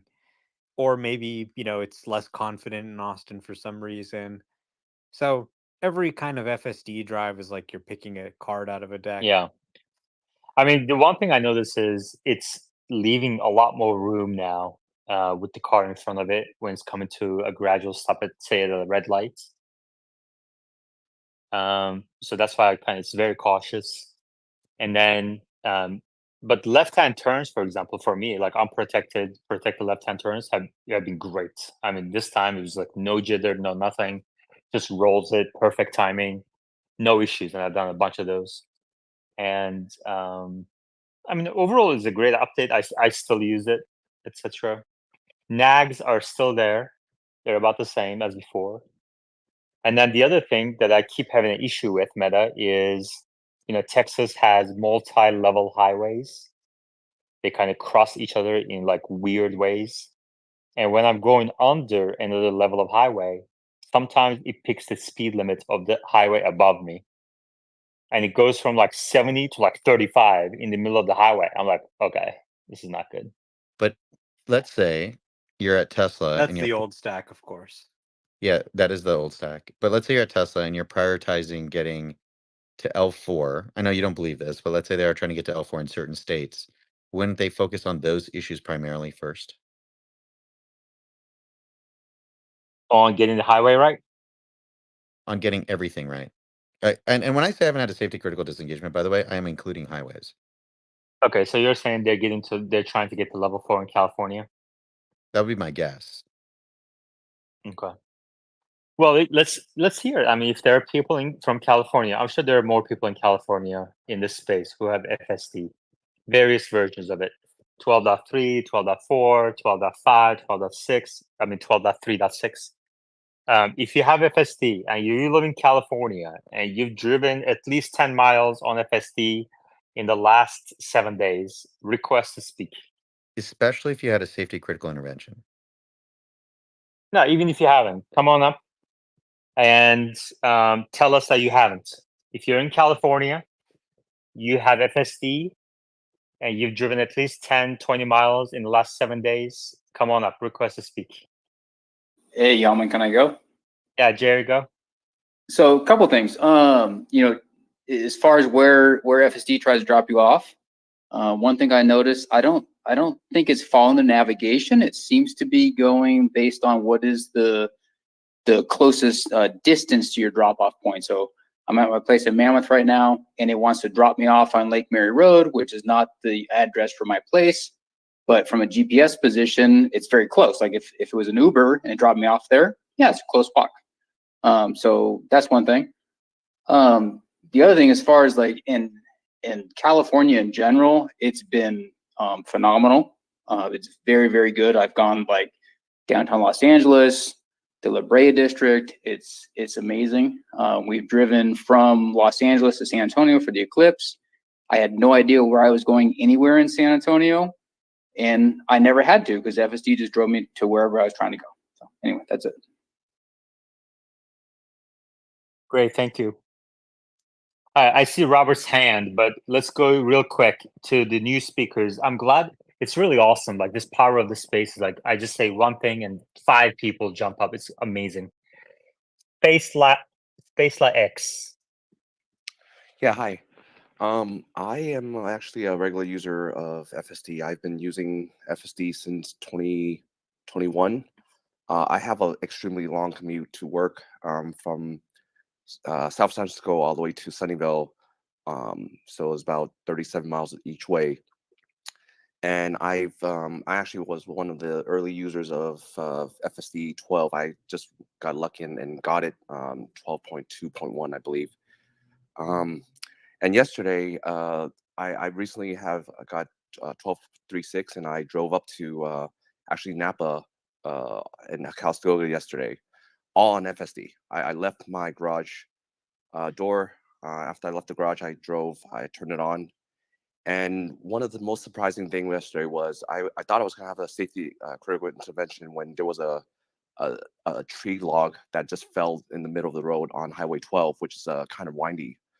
And my wife was right next to me, and she's not a believer. And I was about to take over, and it actually went around it, to my surprise, and that was really amazing. And I got to my destination as well too, and I have the auto park now too. So I am very confident that that this next version is going to be much better than what I have so far. But I think 12.36 actually has been the best version of FSD 12 that I've used so far. So that's Okay, just my good. Thank you, Ravi. Yes, I'm using the 12.36 right now since last week. And one thing that amazed me, and the other thing little disappointed. The one that amazed was like it was supposed to turn right and merge into like a expressway, Lawrence Expressway in South Bay, Silicon Valley. There was a disabled vehicle with flashing lights on. It actually understood that it is a disabled vehicle and went around it, violating the lane markers and all that thing. That was pretty amazing. It thought like a human. The other thing that I tried, I'm still trying to like getting the car, getting my ex to find its way outside the parking lot. Like I take it to like a Whole Foods or Safeway parking lot and say like, let's go home from there, from the parking spot. Then sometimes it gets confused about how to get out, how to navigate. So at one time it was hesitating and the steering wheel was shaking left and right, left and right. So I had to take over. So hopefully this will be also solved, but overall super happy. Every version, every release, it feels like more and more human like. Thank you. Thank you, Ravi. Enzyme. Yeah, I've been driving 12.3.4 and 12.3.6 with no critical disengagements at all since I started. So it's been about 5 weeks. The only disengagements I have is when I have to back into my driveway. I did have one experience like Robbie had where leaving a parking lot, it didn't know how to get out and I had to disengage there. But it's been amazing. I think one thing I noticed as an improvement on 12.3.6 was going over speed bumps. 12.3.4 would do pretty good, but wasn't consistent. Where 12.3.6, I've had really fantastic results with that. Um, the only thing I had my wife, and when she was with me, we hit a yellow light and it made an aggressive stop, and that set me back politically by 3 months. But it wasn't unsafe; it was just very aggressive. Thank you, Enzyme. Code Simple. Hey, Yaman. I'm sitting at the Emeryville supercharger. I've been using my FSD for quite a while now, and 3.6 has been amazing. It's weird, but it changes day to day. You can literally see it adapt. Meta's gonna love that comment. Meta. I mean, day-to-day adaptation is not happening. We know this, but we perceive things that way. That's fine. Like, I'm Okay. not gonna say that that's happening just to like Mhm. try and win points. It's not happening. Mhm. That's fair, but it still works out different calculations that work out to be different from the same space at point Yeah. A to point B. Correct. Of Also, course. That. as you grow more comfortable, you maybe don't take over 1 second into it being hesitant getting out of a parking lot, and you take over 2 seconds or 3 seconds in. Yeah. No, Be I like. mean, there's definitely some stuff that is different. Like I recorded one video and it was kind of having an issue at flashing reds. It would go and stop and then go again. Not as bad as it was in early 12 builds, but it kind of stopped twice. And then, the next day it just did it perfectly.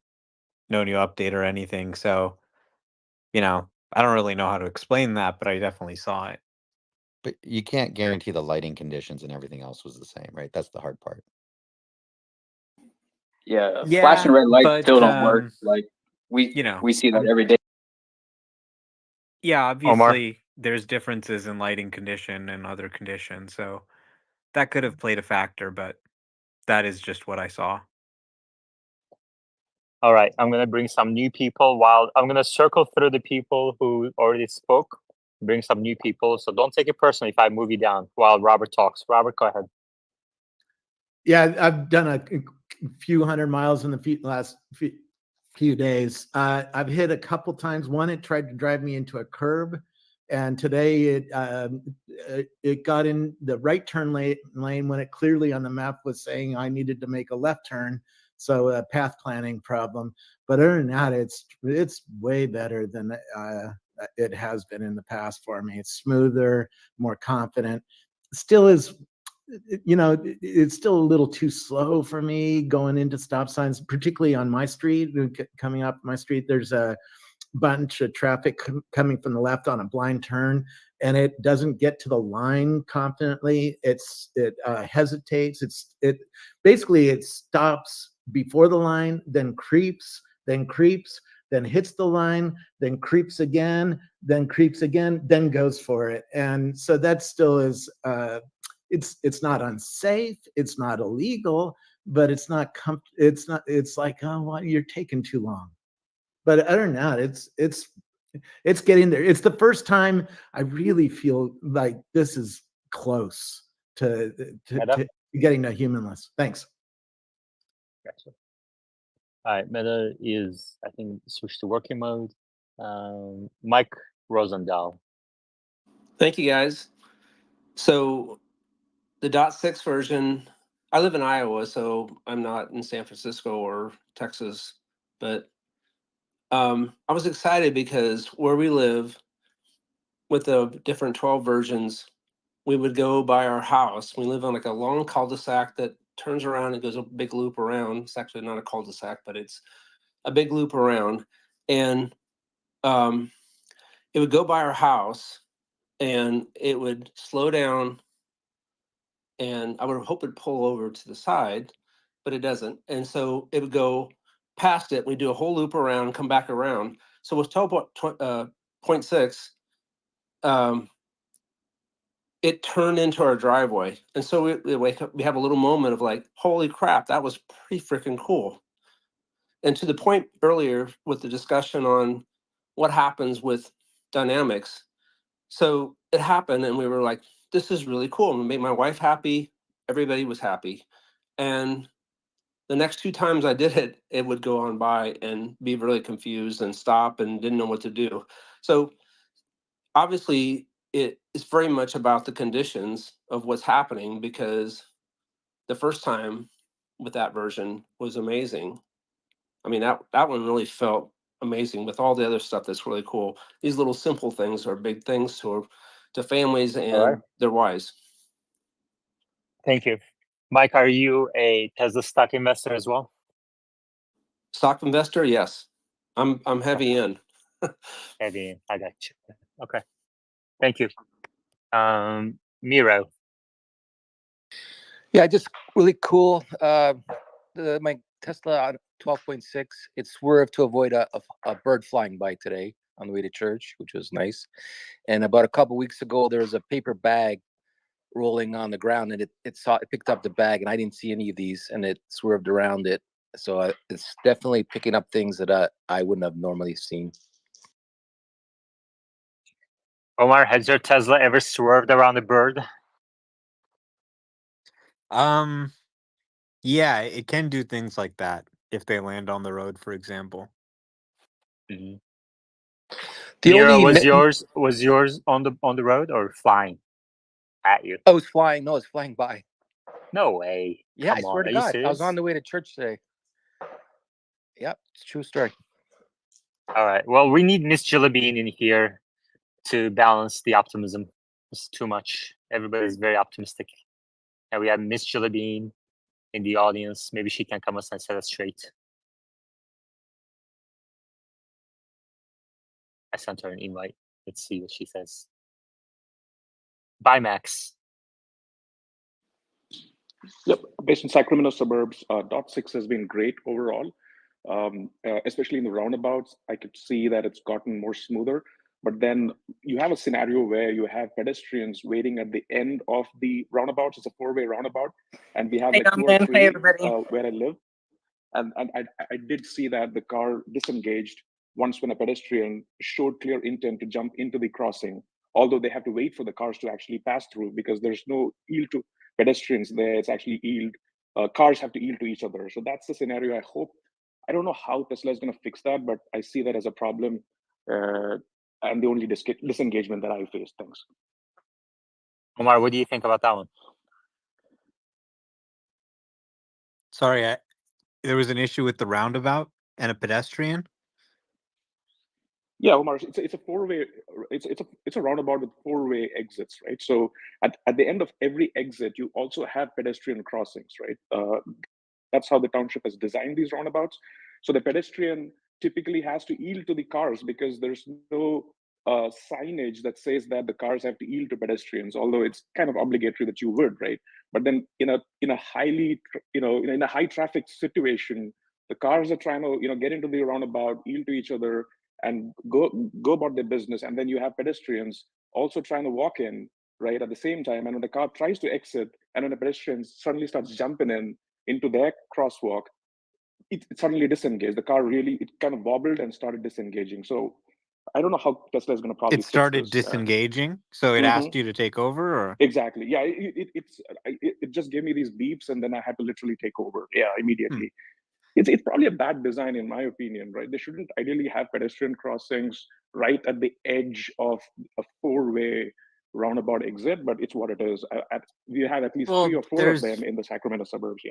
There's a lot of roundabouts that also have crosswalks. For example, at Stanford, they have a lot of roundabouts and they have a ton of pedestrian crossings with students.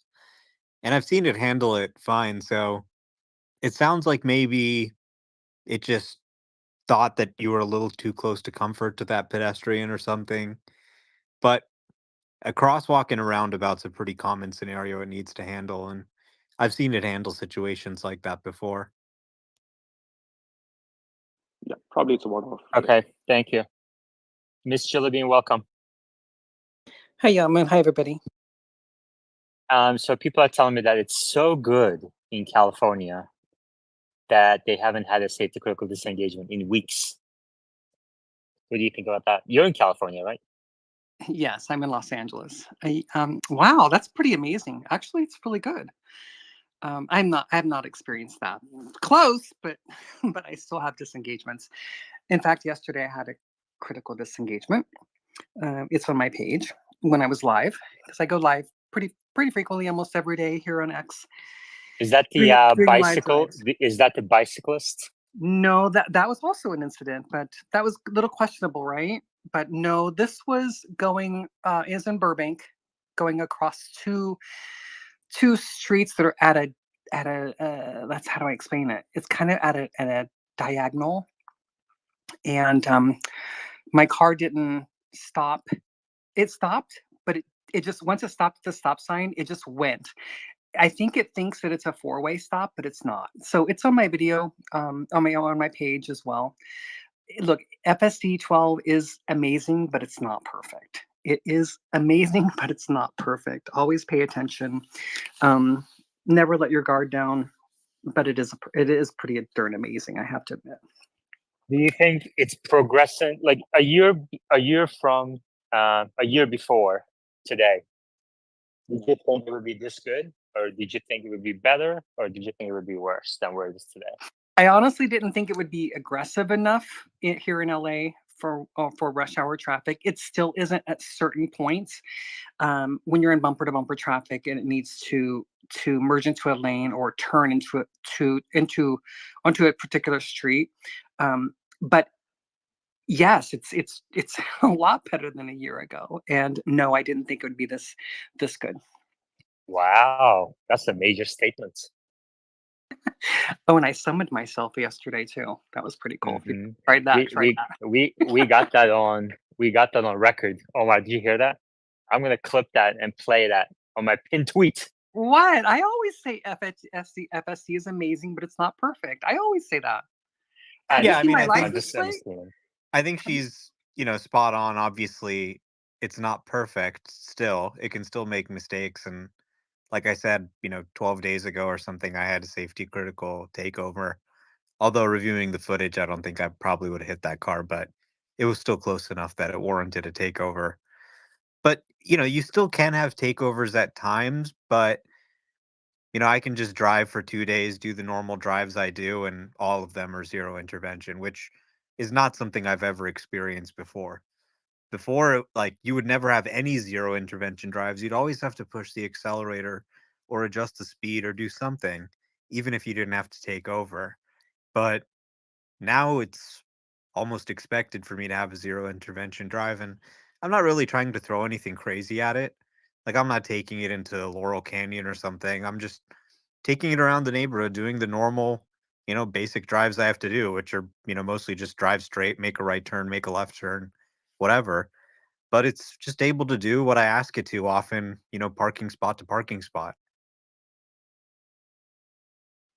Yeah, you know me, I like to challenge it. I like to see we know it goes down country roads beautifully, just, glides like a butterfly, but I like to challenge it because I want to see what it can do. I know it can do a lot. I see it do amazing things every day on my drives.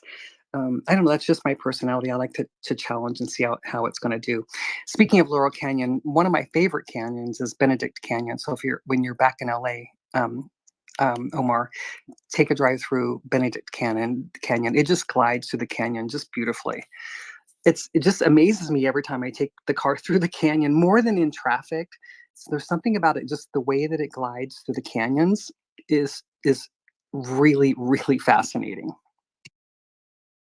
Yeah, I'm down in PV right now. I'm thinking maybe I'm gonna move back to LA. So yeah, maybe I'll go try and do that drive. I do like challenging it too, obviously.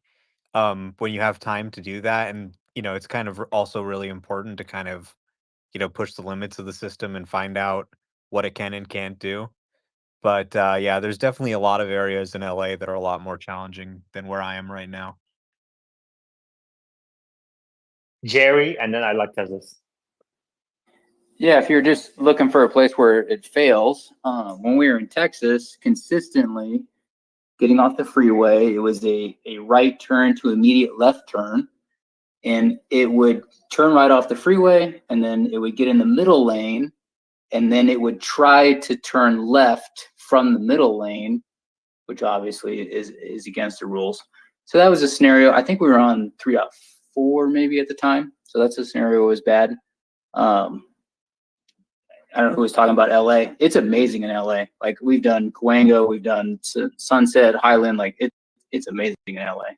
Anyway, that's one scenario where it consistently failed on. I think it was 3.4.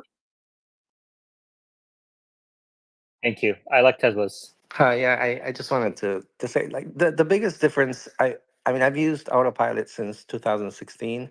I remember it used to go up a hill and it would wiggle.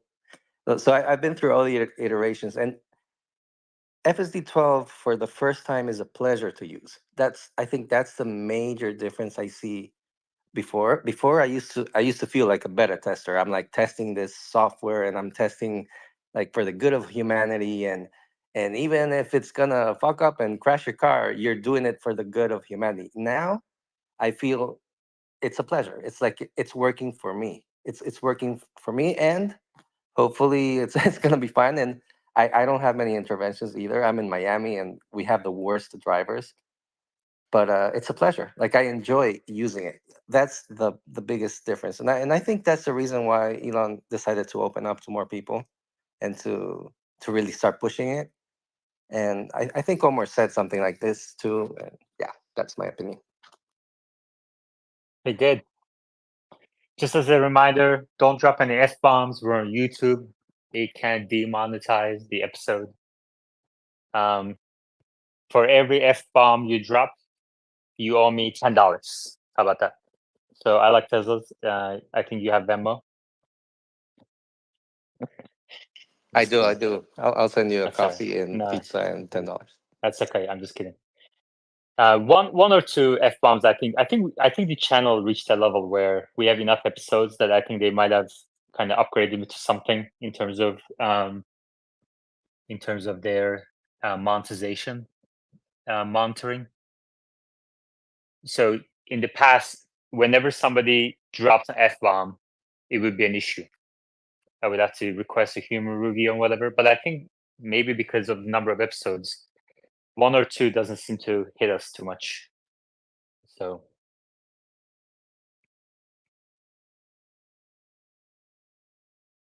all right. So what prompted you come up to speaker board this time? I see you in the space every now and then, but you never come up to speaker. Me? Mm-hmm. No, I just thought I had something because you said that you brought up Jill because everybody was super positive and you wanted some negativity, and I don't think it's the correct way to view it. It's great. I think it's just how you feel about it, and that's I thought it was important to bring that up. But I can come up Yeah. more often if you want to. Just let me know. Yeah, come up more often. For So sure. Wes is in the YouTube live chat right now, and he is, reading, listening to every single feedback. Cool. And he loves more specific feedback as well, as long as And so, just as a reminder, you have to stay on mute when you're not talking. All right. So if somebody has a disengagement, a repeatable disengagement, okay, meaning every time you go to that spot, it messes up in the same way. Okay. What you can do is, if it's possible, take a video of the disengagement. Be safe. Don't put yourself or others in danger. But if it's possible, take a video of what's happening, even if it's like 5, 10, 20 seconds, what have you. If it's not possible to do that, try to take a screenshot of the map location. So go to Apple Maps, Google Maps, whatever your map service is. Take a screenshot of that intersection, that area where it's messing up. Or just use your built-in dash cam. Sure. Or use your built-in dash cam. And then take that, post it, and tag Tesla Trip Wes. Okay. Post it, describe what's happening in the post, and tag Tesla Trip. TESLA Okay. Because he's looking for more disengagements. He wants to analyze every single disengagement.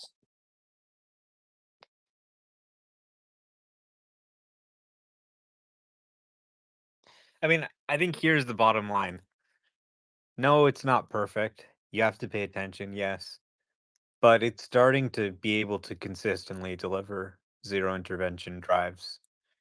So that's extremely promising. Now, I heard a rumor from somebody who works at Nvidia that they got an email that Tesla bought 100,000 H200s and they've started taking delivery and they're going to take delivery of these chips over the next 12 months. So you've got a massive amount of data coming in. You've got 1 million people using this on their car. The price is cut. More people feeding intervention data into the system for them to train on. They're able to put more and more cars in the field, gather more data. They're adding all this training compute. They're able to train these models faster, bigger models. We haven't even touched hardware 4 yet. We're only training hardware 3 specific models. So, 12.4, 12.5, where we're going to be at the end of the year, I think it's looking extremely promising. Now, I don't know, maybe progress could taper off or something, but I think so far this latest version is polished off a lot of the rough ends that we saw with the early V12 builds. Rich Beera. Hey guys, thank you. I'm on the show often, but never speak. I live in Chicago, and I've got this disengagement that happens every single time.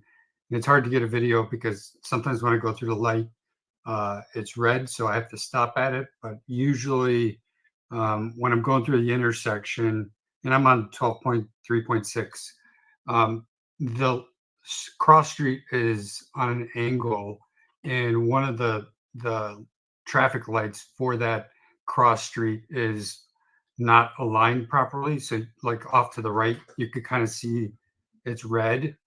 But ahead and, following traffic, there's 3 green lights, and it will just out of nowhere just continuously stop at that intersection when I've got a green and I'm going through it. But it's picking up that red on the right side. So I've been hoping that it's seeing that the other cars are going, that there's 3 lights that are green, but it continues to do the same thing.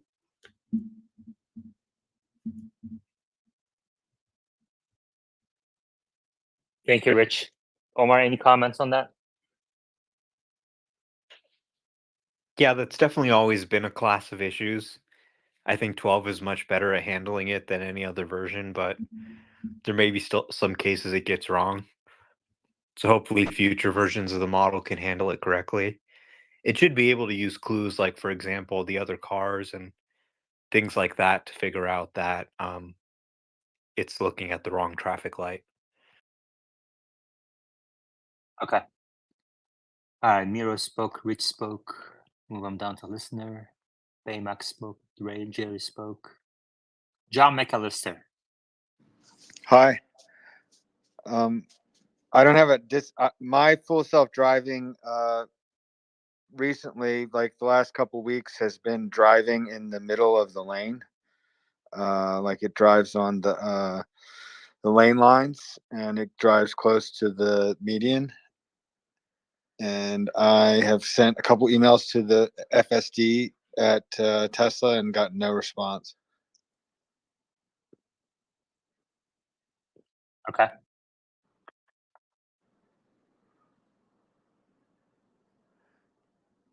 And it also does this thing where I stop if I've stopped, sometimes it'll like start turning the wheel, like almost a complete turn for no reason. I don't know if that's like if there's like a sensor underneath my car that I don't know why it's messed up.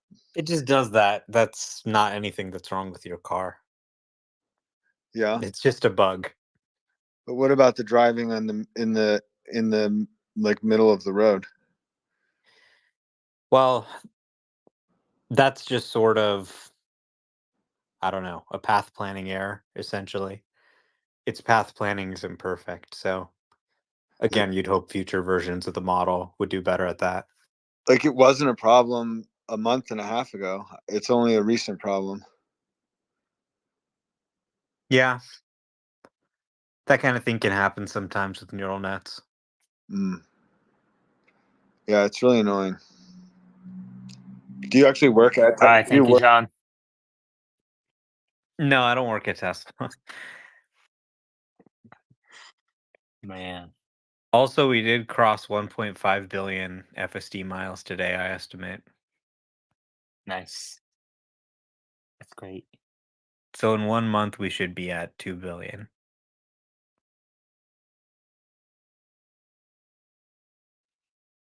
Any questions for Omar? Please request to speak. Omar, what else is on your mind? Anything else? No, just FSD mostly. I did a video with the EQS ADAS system today to compare how the two systems handled. And Did you post it? no, I have to edit it, but basically every time there was a curve in the road, the Mercedes system would just drive over onto the wrong side of the road. So I basically had to Yeah, that's disengage crazy. like 20 to 40 times versus 0 times. No. And people are actually, trying to say the system is better. So hopefully that helps people see what they're actually going to get if they buy the car. Yeah. So is your mom returning the car and getting a Tesla yet? No, she's not really an ADAS user. So she doesn't really drive on the highway or take road trips.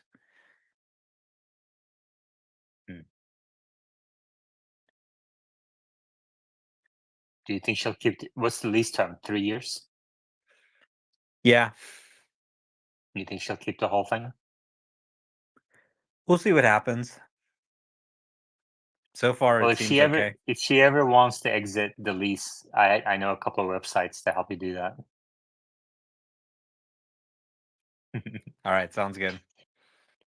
Yeah, for those of you in the audience, if you're kind of like waiting, to get a Tesla because you're in a lease with some ICE car, you can go to swapalease.com, and they actually, help work with your manufacturer to transfer the lease to another person, which is great. And you kind of put up your lease. You tell them, it's like an auction, I think. You tell the people how many miles on the lease already. You may even actually make cash getting out of your lease. Like, for example, if you had a 3-year lease and 12,000 miles each year, so 36,000 total, but you only drove it for 5,000, 6,000 miles, people will pay you cash to take on your lease. So it's a great way to kind of get into Tesla early.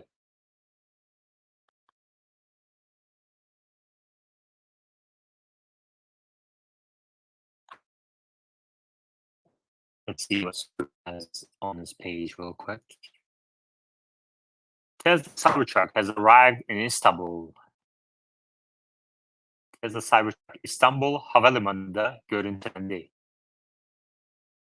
Interesting.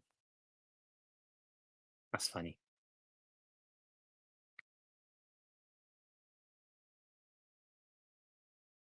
Tag the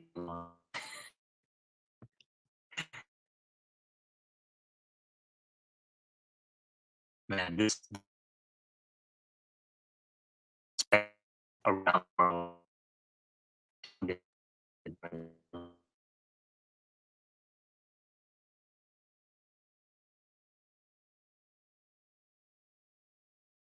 Enzymes coming up. That's what he has to say. So we posted a couple of shots of Cybertrucks. We warned, just like Wes did earlier, that Troy Teslick is not a AI or robotics expert. So it says, when it comes to Optimus timelines and opinions, it's best to listen to AI robotics experts and the people actually working on it to get the best understanding of what is happening. In regard to timelines, don't underestimate the synergy between Optimus and Tesla's cars. They both use end-to-end neural networks and FSD chips. Tesla is increasing its compute capabilities massively this year, and the Optimus team is incredibly productive. Don't underestimate them. Says to Troy, basically. Explain to me why Tesla can't sell this to me right now. Because it's going to fall over? Optimus? Is that why? Like, what's the reason? Can they sell it to me and they'll go, look, Exactly. this is a thing. It just doesn't do anything, but we'll just sell it to you. And you can just keep it on your floor. Yeah. I mean, there probably wouldn't be much of a market for it, but like, what is the minimum viable product that they can sell? I figure if they can get the robot body and it can walk, like, that's pretty much an MVP right there. And just ship with a little remote controller, and you can just kind of, have it move around and just program Yeah. it. I mean, I bet you, they can definitely sell thousands just like that. Yeah, No problem. exactly. So what did Troy actually say? Troy says there are a lot of overly optimistic Tesla fans who think the Tesla robot is about to enter volume production, but that's not just not true.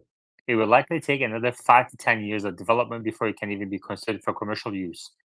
I'm pointing out that neither FSD nor Optimus is ready yet. The progress chart by below edge case shows that FSD is about 65% complete. We don't know how long it will take to reach 100%, but the chart helps us track the progress. We need a similar chart for Optimus robot. If you have experience in this area, please consider creating one. Thanks. Well, I personally don't think that it's going to take 5 to 10 years. It could maybe, but they're probably going to aim to have something out faster than that, probably, 2 to 3 years at most, I think. And I don't think anyone's saying it's about to enter volume production. I haven't heard anybody reasonable suggest that. Obviously, the hardware is still undergoing design iteration. Elon said that we have new hands coming that are going to have 22 degrees of freedom. So they haven't even sort of finalized what the hardware design looks like. let alone, started setting up a production line or something based on that finalized sort of design spec. So hardware wise, they're looking pretty polished, but they haven't finalized the hardware. I mean, it's never exactly finalized, but they haven't really nailed it down enough that I think they're gearing up for production. So end of 2025 start of production. I don't know, probably not. Maybe 2026. I think that would be pretty good. Maybe end of 2026 they actually start producing them.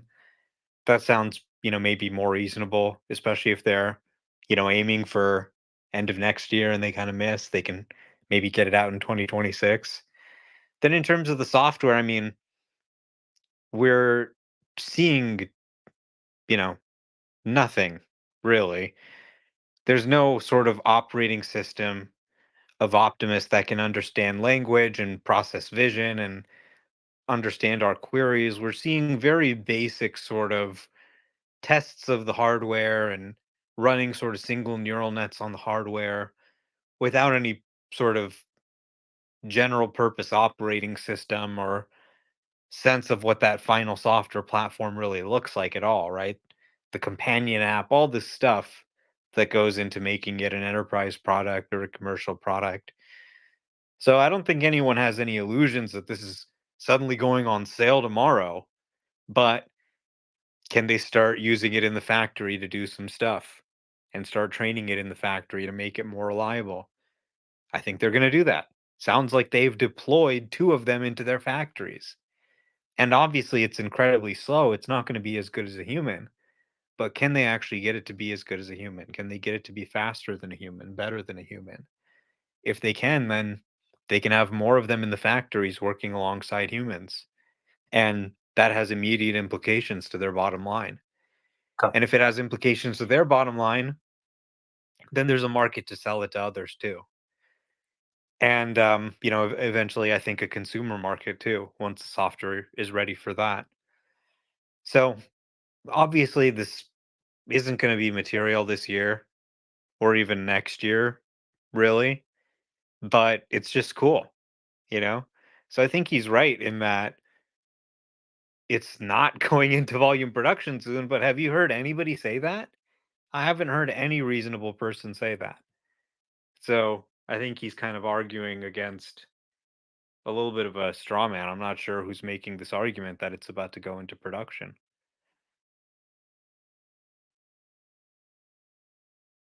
All right, we have a couple of new speakers, but Omar, I just saw that Elon Musk will be interviewed live on Bloomberg at 8 p.m. Eastern tomorrow. Interesting. Yeah, I'm not sure if that's true or not, but I did see Meyer tweet that. Mm-hmm. So, Elon doesn't typically do interviews with Bloomberg. I mean, Bloomberg is always like pestering me to try and like get Elon to come or let them into some event or something, and he never lets them, you know, have any access at all. So it'd be very unusual for him to go on Bloomberg TV, but maybe he wants to talk about FSD, maybe he wants to make some type of announcement, I don't know. Mm-hmm. Okay. Enzyme, then David Kelly, then Steven. Yeah, Yaman, just a side question for you.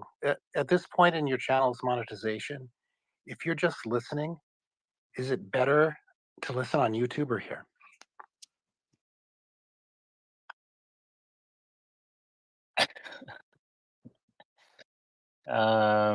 Just listen wherever you want to listen. Don't worry about the monetization for that. The best way to help this channel grow is sign up for Patreon. And if you can't do that, then like, repost, share the space, and try to share some unique insights. Come up to speaker, share unique insight. That's the best way to do it. But I'm not gonna this is an X space on Tesla. YouTube is only there as for ancillary ad revenue. I don't want people just like watching on YouTube just to help the channel. Like if you enjoy watching, listen to an X, then that's great. If you enjoy watching on YouTube so that you can go back and forth while this is live, which you can't do on X at this time, then that's fine. There's some live chat on YouTube that's going on at the same time. You know, it's people's preferences, which is fine. And it's going to be on different like it's going to be on, I'm going to look into getting this on more platforms as well at the same time. So whatever fits you the best. But thank you for the question. I appreciate that. Stephen, and then David Kelly. Okay. I think Elon's going to be on something called the 2024 Global Forum on Monday. At least there was an article on that. But my question is on Optimus. Why do you think that they're showing us prototypes and their progress when I can't remember other products being shown ahead of time? Is it maybe because it's in a humanoid form and we don't want to be freaked out? So why are they showing us the progress up front? Well, what do you think? Few reasons: recruiting, informing investors. You know, this is something that is probably going to eclipse the entire rest of the business ultimately, right? So it's probably something that investors should know about. It's a major part of the cost structure. They're investing billions in AI training. Um, so, you know, I think all of those reasons, recruiting, informing investors, informing the world, other, you know, competitors are sharing videos as well.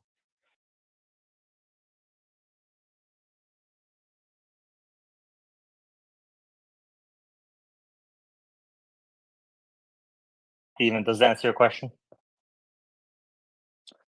Yeah, I'm just somewhat just trying to figure out the motives behind releasing Okay, this. imagine you're going to work every day. There's robots walking around doing shit. Teams of robots, dozens of robots, people wearing motion capture suits, talking to robots, teaching robots, and you got to go home every day and not tell anybody about it. Can you imagine how hard that would be? They're like, okay, we got to take a video of this and show people because this is some crazy shit that's going on here at the office.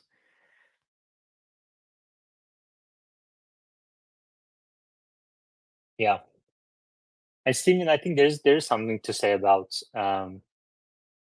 you know, they want us to see the progress, and over time they want the society to kind of get used to having humanoids walking around and being among us. It's going to take time for society to get used to it, I think. Aren't they already mean- amongst us?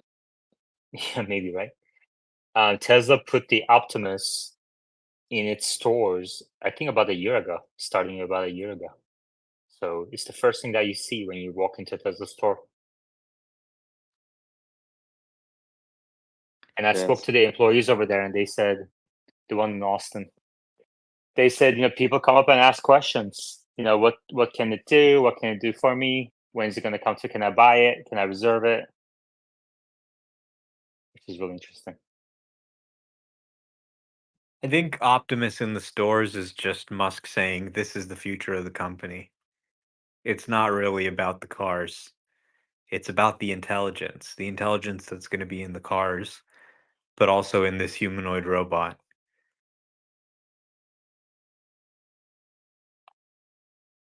David Kelly. Oh yeah, I had a question regarding Optimus. I mean, it's going to cost a lot to produce at first, and like, what is the actual use case that's going to exceed the cost of production? Because I mean, you can't just make a product; it has to have a big product market fit to make it in volume. So I just see the robot, like, but what is it actually going to do in the factory that's going to get a lot of demand that you know, not just Tesla is going to use, but lots of companies are going to use to make it, you know, exceed the cost of making it. Yeah, well, I don't see it that way. I think factory is just a controlled space where Tesla can further its training. That's the way I see it. Yeah, but I know a lot of people. What is the initial use case of the product that's going to exceed the cost of production? David, do you have a gardener, a maid, or anything like that that cleans your house or mows your? Yeah, but those people, it's not that expensive, and these things are going to you know, they're going to David, cost a can lot I to ask you? Can I operate. ask you a question? Yeah. So this is the first time you're speaking, right? Yeah. Do you own Tesla stock? I used to, and I don't anymore. Starting like last year. Do you bet against the company at all? No, I have in the yeah, this year I have, but yeah, before I owned it in 2014, Okay. I think, and yeah, and then I sold it last year or last couple of years. Okay, gotcha. Sure. But All I'd right, say so it's you still a might know valid you have question. It's just like, bull. what You've is, been a what's bull. the interest? You've been a bear. What? David, you have to mute yourself when you're not talking. Oh, All sorry. right. It's fine if you're a bear. It's fine if you're shorting company. You can come up and ask questions, but you know, let people talk. Do you want to hear the answer to your question or not? So. Oh yeah, sorry, I didn't mean to interrupt. Okay, mute yourself. Omar, go ahead. So I don't know, if he has a house cleaner or a maid or anything like that, but let's say I pay $100 a week to my maid to come clean my house. And that's $5,200 a year. If I keep the bot for 2 years and it can clean my house as well as my maid can, it pays for itself just with the maid right there. And it can work 24/7. It can clean my house at 3 a.m. if I want. It can do a number of other tasks. It could go take the lawnmower and mow my lawn. It could do other jobs potentially. So even if it provides really a minimal amount of household value, it can it can pretty quickly pay for itself. I mean, if it could do the dishes for you, if it could do your laundry, things that you're not paying people for, but things that just annoy you, there's a lot of utility there for the consumer. I don't think anyone would deny that. Yeah. David is not Okay. sold. Omar, you're gonna No, have to try harder for him no. to sell his puts. Come on, let's go. No, I'm not sold. But yeah, I just think it's going to cost a lot of money to make it, and then yeah, I just don't know what it's Why actually would going it to cost a do. lot of money to make it? What do you mean? How much do you think it's Well, gonna like cost per unit? getting a complex machine with tons of software out, and then having people be able to run it. And you also have this big fleet of engineers that has to maintain it and improve it. So in order to make it profitable, you have to sell a lot of them. How many? Quickly. I don't know, but I mean, you got to sell a lot. Like I imagine. Well, Yeah, let's see. How many do you think Tesla will sell in 2027, 2028? Well, that's why I don't think they're going to sell very many at all. But that's my personal opinion. Mm-hmm. Omar, what do you think? How many do you think Tesla will sell Optimus in 2027, 2028? How many can they produce? I mean, I think they'll pretty much sell every one. People love technology. I mean, this is just something that's really cool and really useful. So I think there's quite a bit of demand for it. All right. Well, we'll see. We'll see what happens. I mean, the way to look at it really is David, not I what's got the a cost. question for David. I got a question for David. David, how much would you pay for a Yeah. robot that does your dishes and folds your clothes and does your laundry? And probably like probably tens of thousands of dollars. Not 100, but probably like Well, there you go. Okay, But tens of thousands. There, we just sold you. We just But there you go. You're not convinced. You want a robot yeah, who no, I does just your I just think folding, dishes, and your wash. Tens of thousands of dollars. yeah, no, I'd probably pay 30,000, 40,000. But I just question whether it's gonna have that functionality all do that stuff perfectly, like walk around your house, know exactly what you want where, and then you're gonna have to program it probably. I don't know. I just don't see this house cleaner Well, let's robot. ask Omar. Let's ask Omar. Yeah. Omar, how far do you think is Optimus from doing your dishes, doing your wash, and folding? I think just look at what chatbots are doing. Just look at what the self-driving software is doing. I think it's clear this thing is going to be able to quickly match and then exceed human capability. in common tasks that you want to do. So the right way to think about it isn't what's the cost. It's actually what's the net cost. What's the difference between the income it can generate and the cost? So, let's say you pay $10,000 for it and it does your dishes and your laundry. But then you go to your neighbor and you say, "Hey, you don't have a robot. You can't afford one. How about I send mine over to yours because it has some time done after it cleans my house and it can come clean your house and you can give me, let's say $50 or whatever." And he says, "Oh, great. Okay, I'm paying my human made $100. That works great for me." So now he's paying you $50 and that income's offsetting the cost. So there's a tremendous amount of value for something this general purpose that could do so many different tasks. It could essentially pay for itself. Well, there you go, David. Omar punted the question. He did not answer how many years. So maybe he's right. But eventually, he will be able to do those things and people will pay tens of thousands of dollars for it. Probably in 2 to 4 years, Oh. it'll be able to walk around your house just as well as FSD can drive your car today.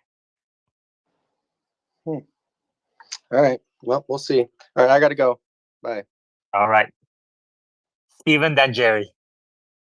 Yeah, I was just thinking the robot could have a timer on it and it would bill you for the time that it spent at your neighbor's house.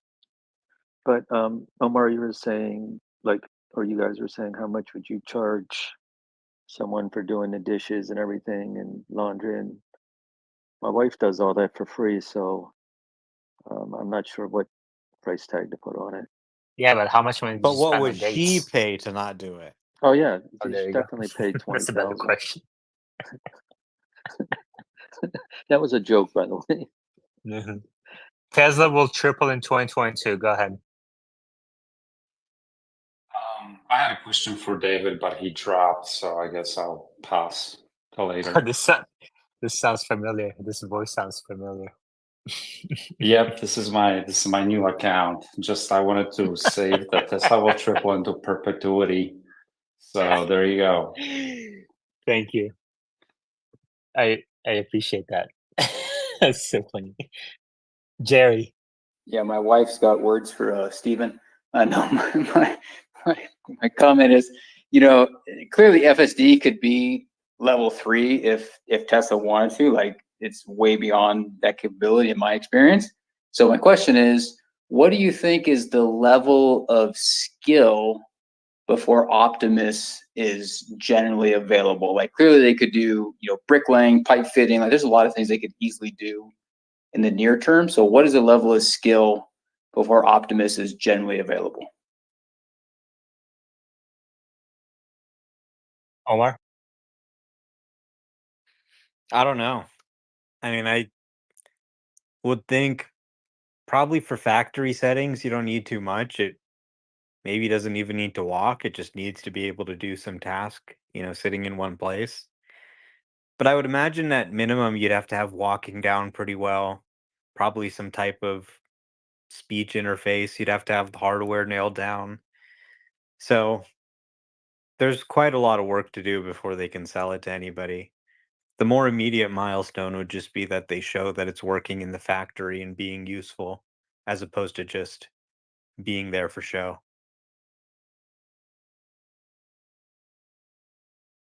All right. People are replying with a link, internal sources confirm any round of layoffs, just leave emails at Tesla. There have been a number of rounds now, and obviously Tesla is going through a major restructuring. Elon has talked about every 5 years, you have to reorient the company. So part of the process. But you can send Yeah. the link to the space to those who are laid off. They can come here and continue the mission in the space by sharing their knowledge, their expertise with us, obviously respecting their NDAs. But they can help us understand the company and the issues better. So feel free to send a link to employees, ex-employees, We always appreciate Tesla, people who worked at Tesla before. So, Omar? Yeah, I think it's not really a surprise given the last email we heard Elon say, which said if you have more than 3 people who are not necessary, excellent, and trustworthy, then you're fired. So, given that email, I think it was kind of inevitable that we'd see more job cuts. Yeah. I'm going to ask about that for my speakers from now on. Are you excellent, trustworthy? Stephen, are you? I'm excellent and trustworthy. What was the third one? Um, Loyal? no, that's the trustworthy. What was the third one? Necessary. Are you necessary? I'm not necessary, no. See, Omar just left. He's like, If he wasn't necessary. he's like, I'm not necessary. Mira? Just in terms of the Tesla bot, I'm thinking the aging population, elder care, right? Personal companion, personal care. People are spending thousands of dollars a month in old age homes, widows, widowed people, like that. Excellent use case for a Tesla bot, right? My question is, does the Nvidia chips that train the car's FSD, can they be used to train the Tesla bots? Thank you. That's my understanding, yes. I mean, this is not my expertise area, and we can ask a number of people when they come up, Omar, Wes, Meta, Machine. But my understanding is that, yes, NVIDIA chips and Dojo as well can be used to train Optimus as well. I mean, Optimus is using end-to-end models with similar hardware, vision only, as far as we know at this time. So I don't see why not. And Carpathy has before talked about when they first, demoed Optimus internally, they were testing it. They took it out to a parking lot because they were using the FSD software from the car, and it just thought it was a car. So there's a lot. I mean, the key point here is there's a lot of overlap between the two programs. So it's not like Tesla's starting from zero to train Optimus. All the learnings over the last, almost a decade now, developing FSD is applicable to Optimus. So a huge cost savings in terms of running out the program, reducing the cost of the Tesla bots. Yeah. I mean, we'll see, right? We'll see. We just don't really know. These are just assumptions. They make sense, but sometimes assumptions prove wrong when you kind of get to it. I'm ready to put down my deposit. Okay. What do you want to use it for? You know what? It's just one of those things where just have it around, toy with it, see what it does, like a new technology, and then wait for updates, over-the-air updates, to slowly start doing things around the house to help my wife that I'm useless at and make her happy, basically. All right. Jerry?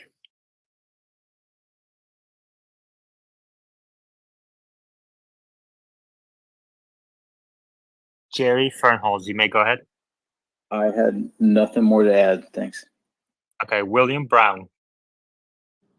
Hey, thanks for having me. I'm not sure if you guys have covered this already, but Stephen Mark Ryan just posted a question. What year do you think Tesla's bot fleet will exceed its vehicle fleet? And just wondered what you guys thought on that, if you had any predictions. Thanks.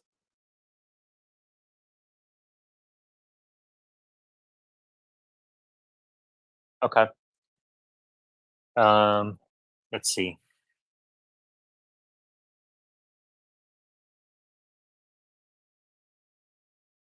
I did actually have a forecast. Let's try to find this forecast. An Optimus production forecast. I'll pin it up here. This was, I think, about maybe 6 months ago or a year ago. I posted this.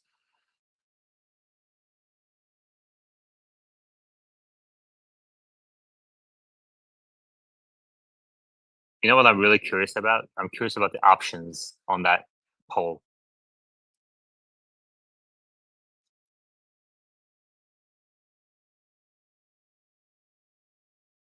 What are the options, William? There's no options actually. It's just an open question. Farzad reckons 2038, which I think is a pretty good guess. Yeah. I think it's going sooner. Stephen, what do you think while I look for this?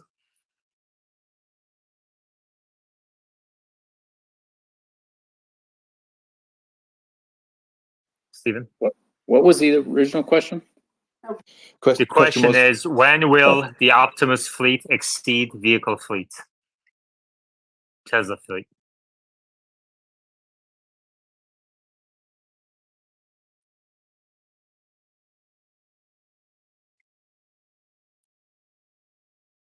Nobody wants to guess? Here, I pinned it up here. This is my forecast from May 2020. Yeah, exactly a year ago.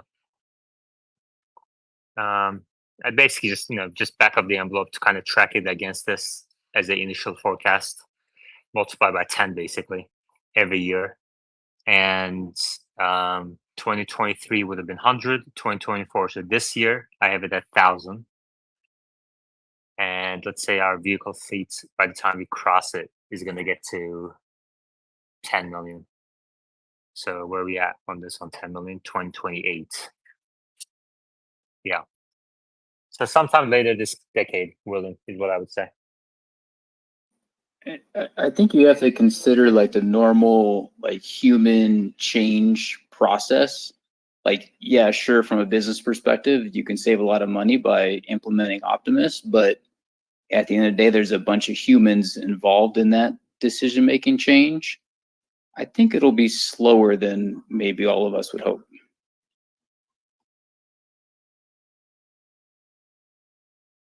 Yeah, exactly, Jerry.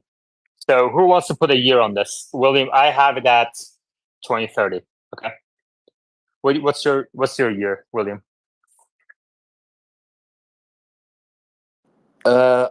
Yeah, 2030. I think maybe a little bit longer, maybe 2034. Like I said, Farzad said 2038. So yeah, there's a big range here. Okay. Enzyme? 2029, mostly in dirty, treacherous, dangerous stuff. Yeah. Miro?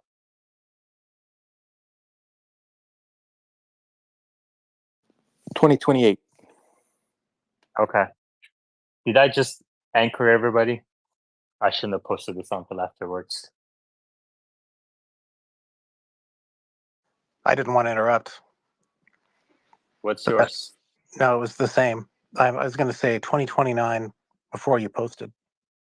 Oh, okay. Well, great. ACDC, what's your guess? I would say around 2035. William agrees with you. Yeah. So the way I see it is that I'm not sure how we got from the Tesla bot Optimus to like household robotic servants. Did Elon ever hint at something like that? That these are going to be like our personal little robots or what? Because I honestly think the application is more industrial.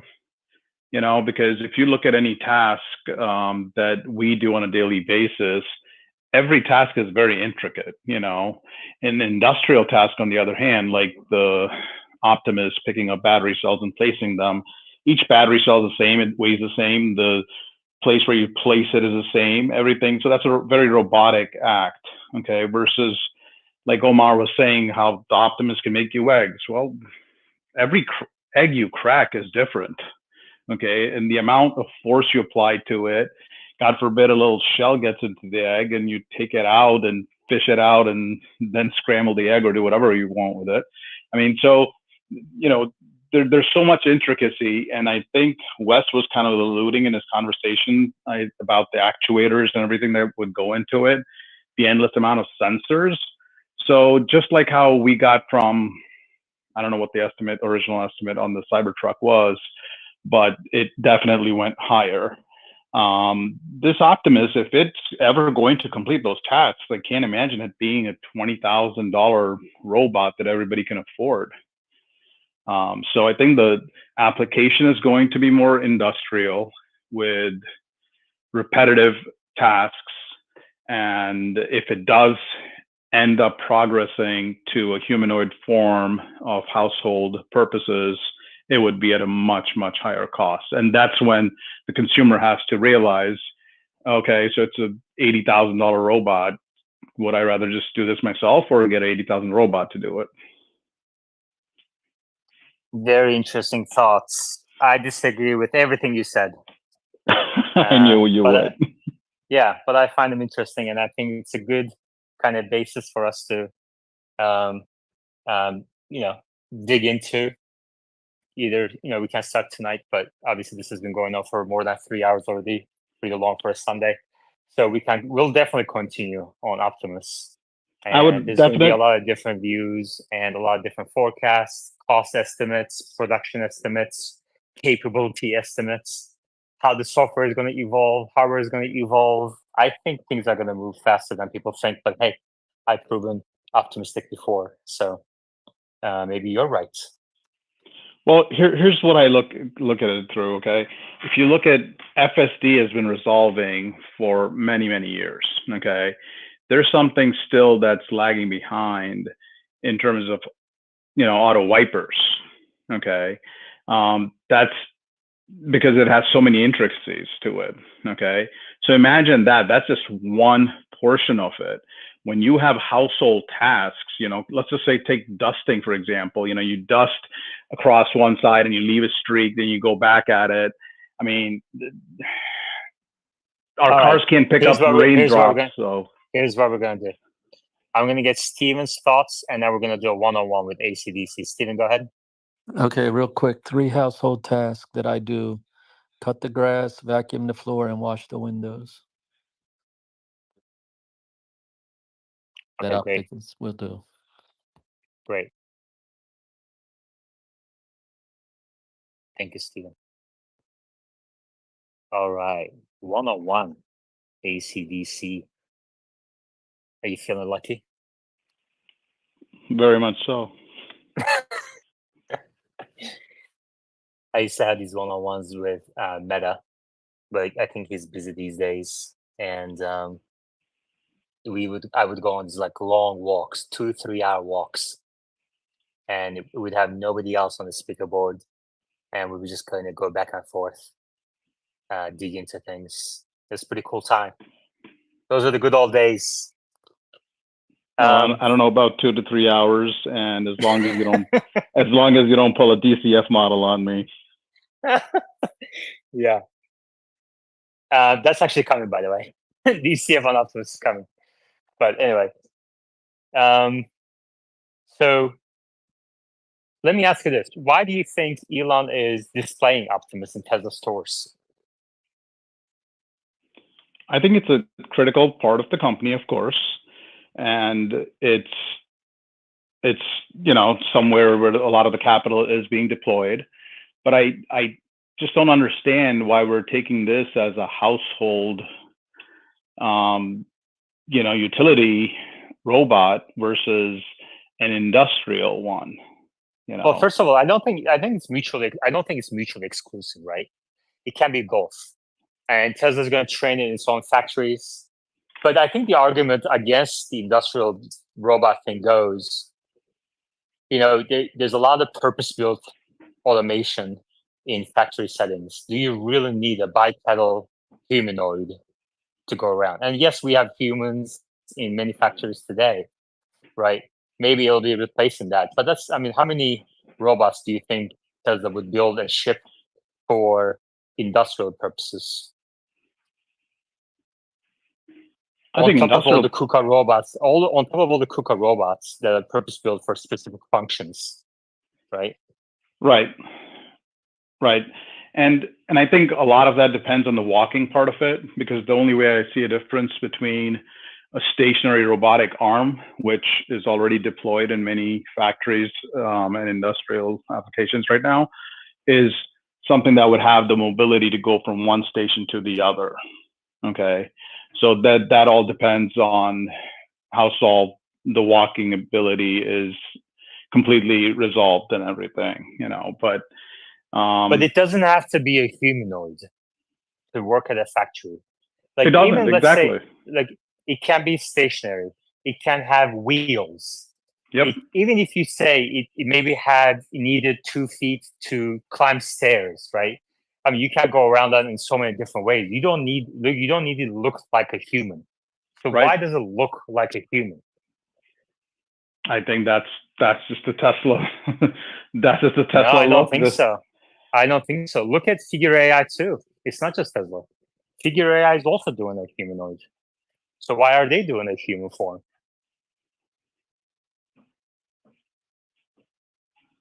Maybe to make it more comfortable, maybe to get more of a appeal out of it, But Exactly. I mean, so I don't think they're doing it for household use.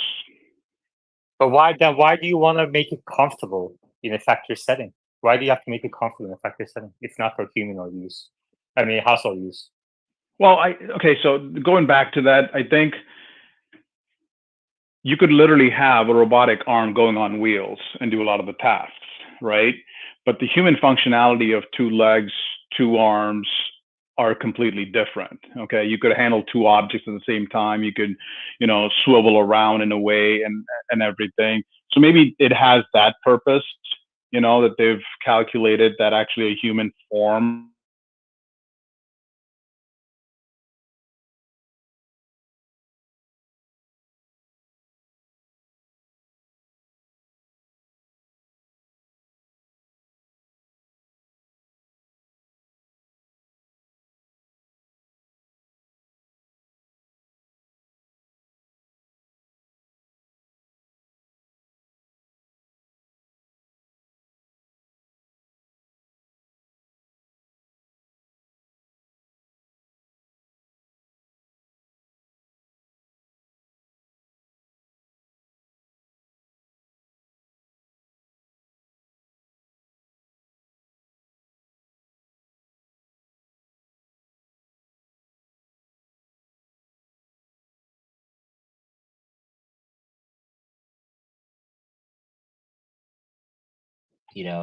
are driven or drivable through, eyes and hands and feet. And therefore, the way FSD is, designed is to take advantage and leverage those points. Same thing with the humanoid. The tools that we've built, the buildings, which were purpose, built and specific form factors, because you have to assign a specific task to that robot. But with AI, you can actually train, close to countless numbers of tasks for that humanoid robot to do, and so therefore you don't have to restrict your design, the form factor, to that specific task or the location in which that task is performed. So I think it's sort of the advent of AI that really brought all these companies, including Tesla, to now explore humanoids as the ultimate form factor.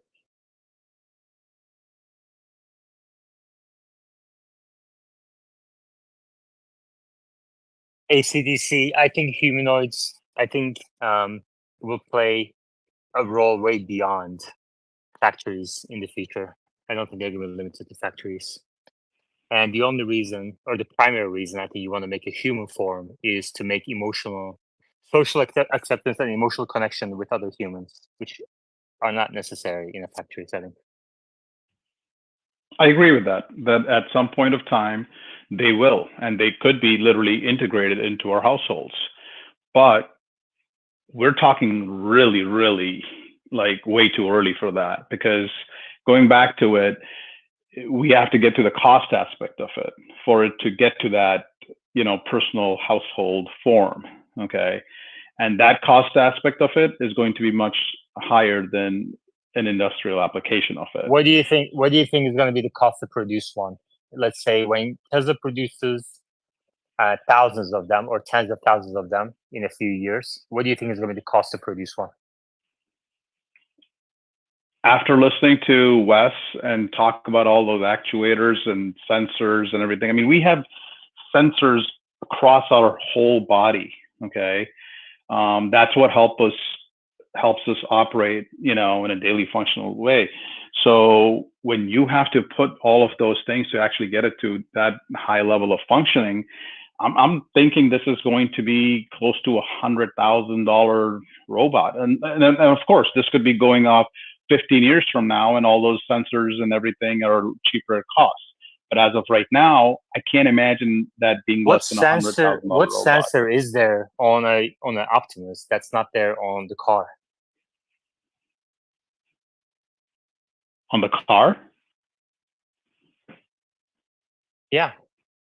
What sensor are you talking No, just the sensors that it would take to do a human function. With my hand. It's just they're just going to do it with cameras, just like in the car.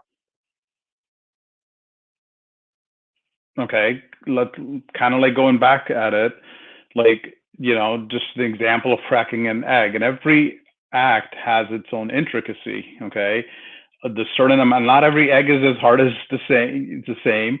Okay, if Optimus has a 1 force, okay, I have an egg and I crack it. Okay, so crack an egg. What sensor do you think Optimus needs? That's expensive. Some sort of a sensitivity sensor. Some like I don't know how you crack an egg. Okay, if I crack an egg, okay, then my first crack at it is a little soft, and then I kind of go at it, kind of like that. Yeah, an Optimus can do the same thing.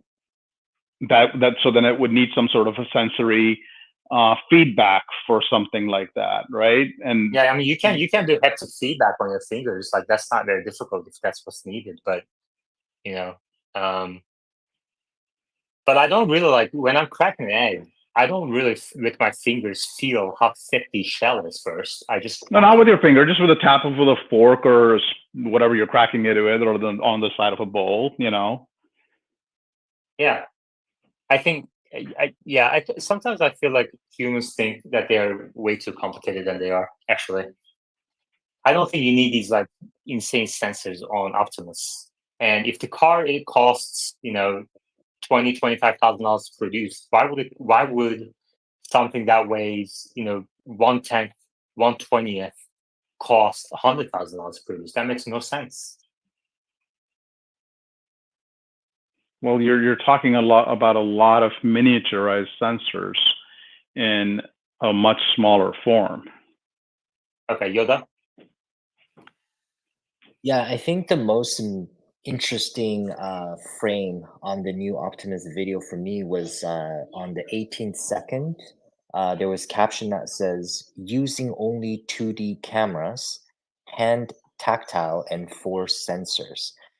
Now, again, I think Tesla should probably not reveal these MVP, capabilities that bring Optimus to life. But definitely, what this is saying is that obviously we know it's using cameras to understand what objects are in front of it. Within the hands, there's some sort of a tactile sensor and force sensor. So when it comes to cracking that egg, it may fail. It could very well fail on the first few tries and breaking the egg instead of cracking or holding the egg. But through training, it would start to know not to exert too much force, through these force sensors. And so I think there's definitely some additional, force sensors, tactile capability that's obviously not in a car because there's no hands in a car, but there's other sensors obviously in a car. But I think the key is that it's through these MVP sensors, camera systems, the FSD computer that Tesla is going to bring the Optimus to life. And ACDC, if I were to say, you don't have to buy a bot, but let's say if you could rent a bot to do what sort of an Airbnb host might do. You know, there's the cleaning fee, and what they do is, you know, or if you check into a hotel, maybe they're making sure the bed's made, maybe they're taking out the trash, maybe they're cleaning the bathroom. You go to work, they do all those things for you. You come back for a fee of $5, $10 a day. Would you opt into a service like that? And I think that's what we're looking at in terms of the domestic use case. Yeah, I definitely agree that would have a value because most of the bots would literally just be sitting around at home idle. So that would be a more viable option. But once again, who would run that and at what cost to them? I mean, Yoda, what do you think? Do I you don't think think that's the way. that, I don't think so. That's the way it's gonna work. but Yoda, do you think $20,000 is what is a good price point for to be able to get a bot out at this point? I think the way it's gonna go for the domestic use case is more so you are going to be subscribing to a service, and the bot will travel, you know, through the robotaxi network and arrive at your home if you request for that service. So much like you're hailing for a ride, you're hailing for the service on the days you want to. All right, let's get a couple other opinions. Jimmy, then Jerry.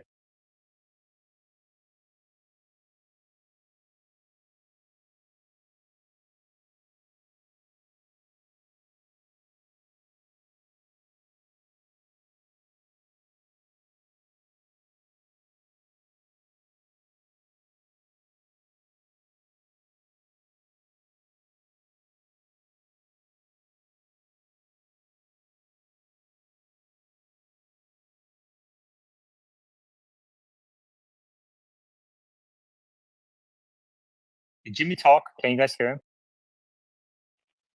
I cannot hear him. Nope. Okay. Jerry. Couple things. Humanoid form. Like, I think Elon Musk has said this himself. Like, it's all about practicality. The whole world is built around the human form. So, if you're gonna be my robot in my house doing stuff for me, my refrigerator, my stove, my microwave, my coffee pot, everything is built around the human form. And so, I think the shape is just practical. On cost or deployment of the bot, I think it comes down to the cost is going to be dynamic, right? It's going to be based on the skill set. The cost of the hardware and of building Optimus is going to be trivial, right? It's going to be super trivial. And so the cost for anybody who's buying it is going to be based on the skills that it has. If it's an industrial application that has high value, they're going to pay more. If it's a domestic application, they're going to pay less. That's it. Yeah, can I just, can you hear me now? Hello? Yeah. So I was talking a little bit about their major use case, in my opinion, for the three functions of vision. And I think the biggest use case is threefold. So it has K-vector vision, right? It has a couple other things. Deep neural networks would be another one. It has vector machine vision. And you know what that's really useful for is, so public utilities. The biggest impact of Optimus will be for countries like Japan, where the population is getting quite old, and the average age of a garbage collector now is in their late 60s. So for garbage collection, and I say garbage collection because garbage collection is used as a measurement to see the quality of vision and intelligence. Like, so you take like the application machine vision What and are you intelligence garbage saying? collection. All right. What am I saying? What, can you hear me? You're in troll mode. Come back when you're not in troll mode.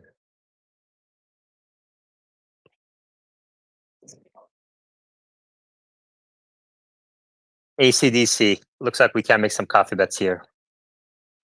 When do you think Tesla will sell the first Optimus for household use to retail customers?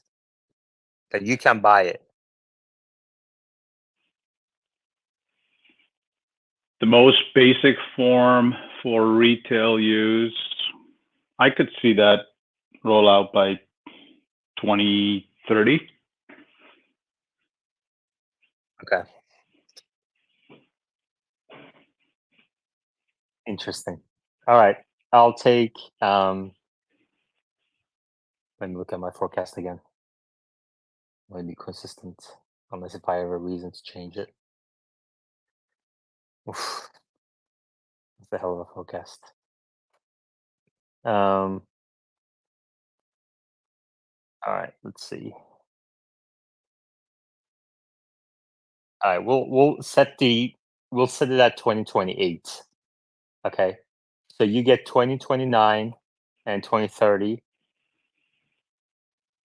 And You know all what, the years after. yeah, exactly. I'll give you 2028 too. So I'll say end of 2027. No, I done. think. Yeah. Okay, great. Copy bets. Yeah, I'm going 2032 for domestic deployment. I know, but I wanted this bet with ACDC because he's the one who came up. But he needs to learn how to mute himself when he's not talking. There we go. First, Optimus in a household. How do I want to word this? Optimus in homes. Let's make it dramatic. Optimus in homes by 2027. And by means by the end of. Okay?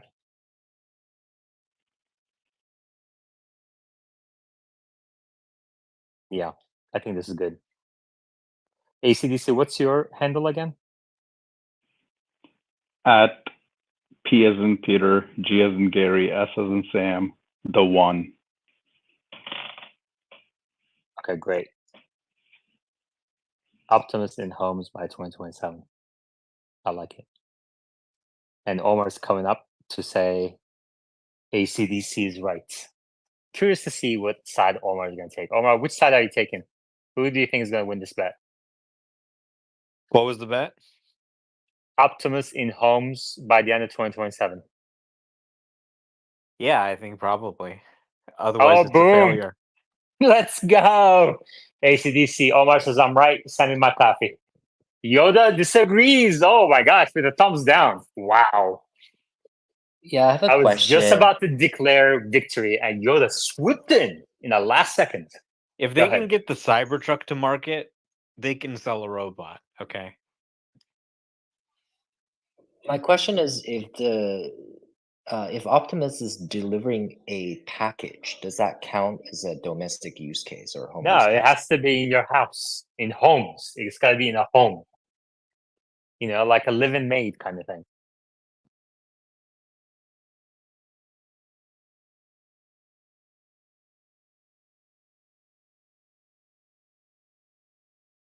But Yoda don't agree with me, huh? What was your year again? End of 27? 2027. Yeah. 2024, 2025, 2026, 2027. That's a lot of years. That's a lot of GPUs, man. Think about Yeah, where I think it's way AI too was 4 long. years ago. 4 years ago, Siri was cutting edge AI. That literally made me laugh out loud. The bet is at the top of our screens. If you want to give your piece, say your piece, reply to the space with your year. When will Optimus enter households, homes? When will it stand next to your wife, your kid, your husband? Reply to the space with your estimate and your reasoning, if you can, please. Jerry, what do you think?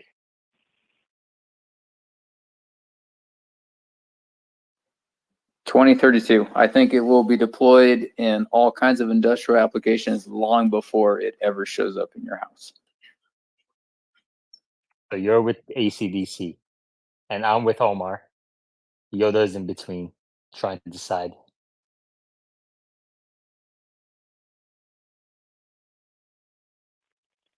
There's too much low hanging fruit. Like it's going to take 5 or 10 years to absorb the low hanging fruit before it ends up in your living room.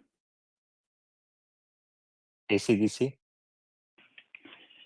If FSD can start avoiding all potholes using just the 2D rendering, then maybe I'll think that your side is a little bit more hopeful, Yaman.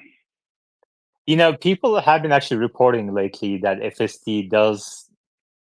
I mean, I've had at least 2 people tell me that FSD did avoid a pothole. Obviously, we need more data points or maybe an announcement from the company or something. But I don't think these problems are as difficult as people tend to think. I think that Tesla team just didn't get around to it just yet, because there are other things they need to worry about right now, safety critical stuff. And pothole, as uncomfortable as they may be, as damaging to your tires, etc., they may be, they're not safety critical at this time. And what I've found with Tesla in general is if they're not addressing a low hanging fruit, I'm like for example, about a year ago, people used to say, why doesn't it turn right on if there's no turn on red, why doesn't it just turn right? And then that complaining went on for like 6 months. Every day people would come up here in the speaker board and complain to like, I can't do something about it. Like I get it. You want to turn right when there's no sign. I get it. And then I told them, I said, when there's something like this happens, like you think it's a super easy problem to solve, low hanging fruit, why aren't they doing it? Tesla usually has a plan in mind, a better solution that's more effective. And then one day, boom, it started handling all of those at once across the nation. I don't know how they do it, right? I don't know how they do it. I don't know the details of it.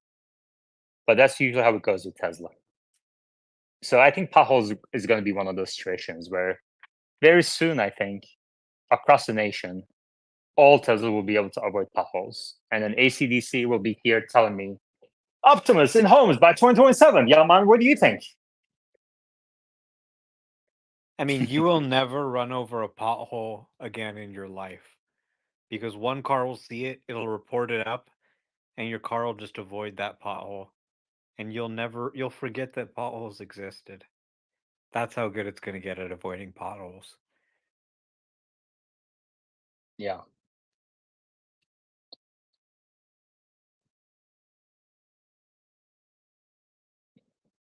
I should test some potholes actually, but it's not my car, so maybe I won't do that. I got a quick question for Omar. Omar, you kind of talked a little bit about 100,000 GPUs from Nvidia? What? Did I say that? I thought that was a secret. You said that you saw an email. No, you said it on Space. Oh, did I say that? I don't remember that. Weird. Nobody remembers anything. So it made me dreaming stuff. No, so it made me think that when Elon made that statement that Tesla is no longer compute constrained, I mean, that means that you have enough hardware to train all incoming data. So is this addition going towards the same project or is it going towards a different project? I have a feeling that this is maybe actually then, more towards Optimus than it is towards FSD. We need orders of magnitude more training compute to get FSD to robotaxi level. So for the foreseeable future, just assume any additional training compute is going towards developing FSD. But again, that overlaps with Optimus project. So I don't think the lines are as black and white. I don't think the lines are as black and white as you think it is. Yeah, compute is compute. You can use it for whatever the hell you want. Yeah, but the data is an entire different data set, right, for FSD versus Optimus.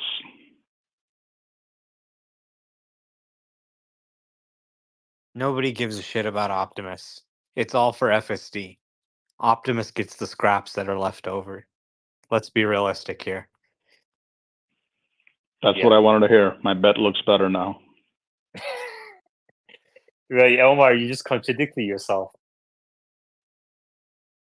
Unless How so? I mean, I guess ACDC Omar thinks that FSD will get better this year. So maybe he thinks this year all compute goes toward developing FSD, and then starting next year, and then all of a sudden you have Optimus in homes as well.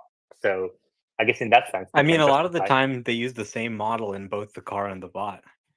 Mhm. So obviously the car gets priority because it's generating revenue, but a GPU doesn't have to be dedicated to one or the other. It can do both. Yeah. So here's a simple example that everybody can run. It's if you take simple kinematics, right? So velocity times time plus acceleration times time squared, right? So well-known kinematics equation. If you generate a bunch of samples of that, and then you take those samples as inputs and as features and targets in a neural network, you can very easily train a neural network that will learn that equation quite well, very simply with like, I don't know, 6 lines of Python or something like that. And so as Omar was saying, like, the training that's done on FSD, a lot of that transfers to Optimus and a bunch of other applications.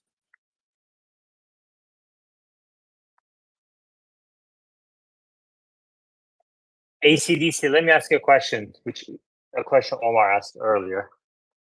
What's keeping Tesla today from selling it to Omar? And Omar saying, you know what, I'll buy it. I'll pay $10,000, $20,000, $30,000.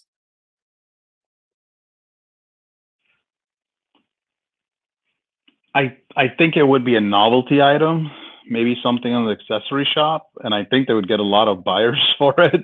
Yeah. How many do you think Tesla can sell today? They would let's sell say the 20. used Optimus that they used to develop. They could literally sell, something that just sits on your couch looking like an Optimus in the accessory shop, and they would sell 50,000 of those. But they're walking right now. What do you mean sitting on the couch? They're already walking pretty well too. So give it the basic functionality, it could probably do that. I mean, you do have to also have some sort of safety protocols in there too. Okay, you can't have, I don't know how much an Optimus weighs, 1,000-pound robot walking around, trip and fall on your child 1,000 too. pounds? No, sir. What did you do? This is not an overweight robot. It's only 120 pounds, maybe even less. Are we talking titanium, and graphite, and everything? No, I don't know what. No, I don't think so. But Tesla already said when they announced Optimus in 2020 that it would be about 120 pounds, and I've seen another slide that showed, like, I think in their latest presentation, AI Day 2, I think they said even less than that. So it's only 100 pounds. Call it 100 pounds. Well, in that case, it won't hurt the kid that bad, I guess, if it falls over. But still, there's a lot of safety protocols. I mean, you got to be able to, if you're giving it walking capability, you have to make sure that it can safely walk and never trip and fall on someone. Mm-hmm. Yeah, Omar raised that point as well before. Yoda? Yeah, I just want to maybe paint a scenario for ACDC or for Omar and others. What if the scenario is so that you buy the base Optimus for $20,000 or whatever the price is? Now, when can someone buy that? Well, whenever Tesla thinks that it's feature complete from a hardware perspective. So let's say primarily speaking, hardware 4 type of inference chips and machine the degrees of freedoms in the hands, etc. So when the hardware is ready, Tesla can technically sell generation 1 of the Optimus bot. Now, when you buy that bot on day 1, we'll use an extreme example. It might be only be capable of doing 3 tasks in your house. Maybe the laundry, maybe putting dishes away, maybe tidying up, whatever those things are. Then all of a sudden you go into your app and there's additional tasks over time that you can download and enable. So much like my Tesla, I can download a accelerated boost, and maybe for some tasks you can have a trial or a package. If that was the scenario, I'm just wondering if then that changes your view on how early Tesla can sell a bot.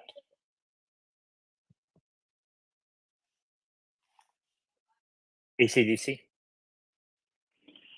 I think that's a great idea, and it would, but in terms of the way I would classify, the tasks would be, menial tasks, repetitive tasks versus intricate tasks. So it kind of goes back to my hesitation on the sensors and everything, because I don't think that just the vision can help it do all the tasks. But oh boy, here comes the Pandora's box. What do you think they need? More LiDAR? More cowbell? I think you don't need LiDAR. So what do you need? Radar? You need pressure sensory feedback sensors, something like that, to be able to give you more accurate feedback. When you dust something, you may dust it lightly. Something else, you can differentiate between an object and apply a little force but I mean, to it. why would haptic feedback be so difficult to develop for Optimus? Why would it take 5 years? I don't think it's haptic feedback. Haptic feedback is in anything. You can have a little $2 battery, offer you haptic feedback. We're talking about something that actually processes the pressure sensitivity and, back and forth. Mm-hmm. Omar, what do you think? We need machining here for this discussion. I miss machining. Don't say that to him. His head is already big. Yoda? Yeah, and just to use the crack the egg example, let's say that wasn't the initial capability that came with the bot. But it's worth noting that the bot, one of the first things you would do when you get the bot is to have it map your house. And much like when you get a robotic vacuum today, it's trying to understand the floors, the rooms, etc. The bot would have that. Now, in the background, in the training center, Tesla is training the robot on how to crack an egg. And as soon as it knows that, from a hardware perspective, that's already enabled. That the robot that you have from a hardware perspective is capable. And so it would just download the knowledge of how to crack an egg. Now, you might have to walk the bot to your fridge, unless it knows already. You may need to kind of point them to this is where the eggs are for the first time, the pans, etc. And then after that, I think it should be able to crack eggs with the knowledge from the training. Yeah. After ACDC guessed that Optimus is going to weigh 1,000 pounds, goodness, Jerry says Optimus needs Ozempic.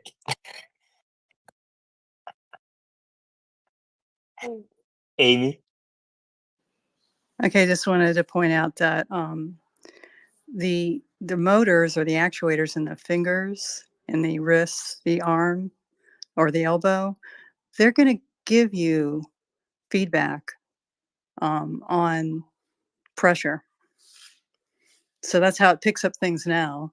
And it should be able to do the same thing when it tries to crack an egg, for example. There you go. Who needs machine when you have Amy? ACDC, That's right. do you miss machine still?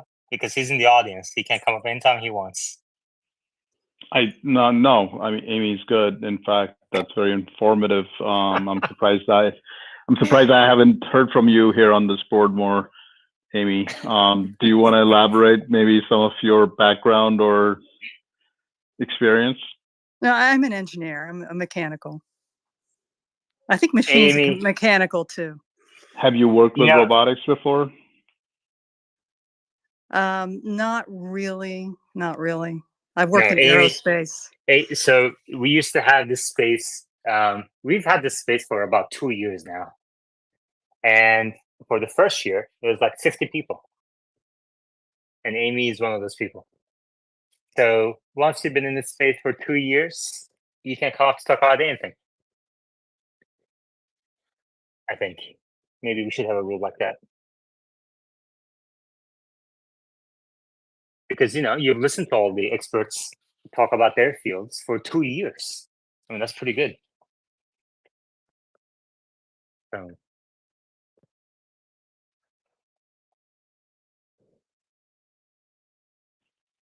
Well, I think we put to bed the issue of the sensors, right? I think we're good, right? We got that covered. I'm not sure about that. I see a one eye logo at the bottom. Do you want to bring Machine up? I sent him an email, but he's probably with his kids right now, and he's probably listening with one. Just imagine you could say anything to Machine and he couldn't respond. What would you say?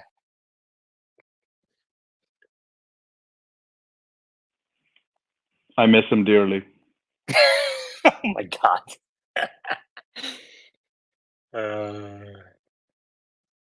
No, okay. Try to say something that will make him come up here. Just say something like, Robotics is tomorrow. that usually helps. Omar, what sensors do you think Optimus needs? Cameras and force feedback from the hands. There you go. And the Cameras. feet and other body parts. Yeah. Hearing, the basic human senses. Mm-hmm. Smell, maybe you can do without, but the other ones. Mm-hmm. Now, if you're thinking of helpful, though. If you're cooking, you're going to need the smell. Do you though? What do you smell for when you're cooking? Well, maybe not. I don't know. Mm-hmm. Possible. Like it's not like it's going to fall asleep after it turns on the oven, Something's burning. It might need that. Yeah, exactly. It's like it's gonna forget. I don't know. I don't know if you need smell.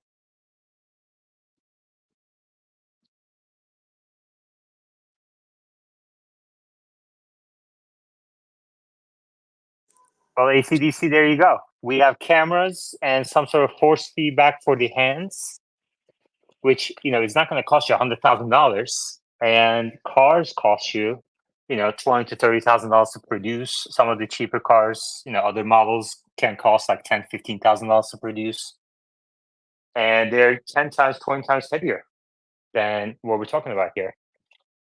So why would it cost $100,000? Thank God you're not our production manager. I'm going to have to wait to hear a confirmation from Wes about the sensors, and maybe then I can bring my estimate down.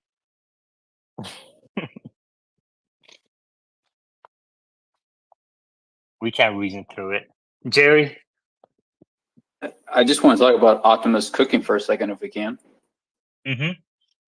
So maybe 4 or 5 years ago, I built a beer recommendation application, and based on beer category and description and the hops and whatever is in it, it's very good at predicting which beers you will like. So I think Optimus will be an excellent cook. Mm-hmm. I think so too. I cannot wait.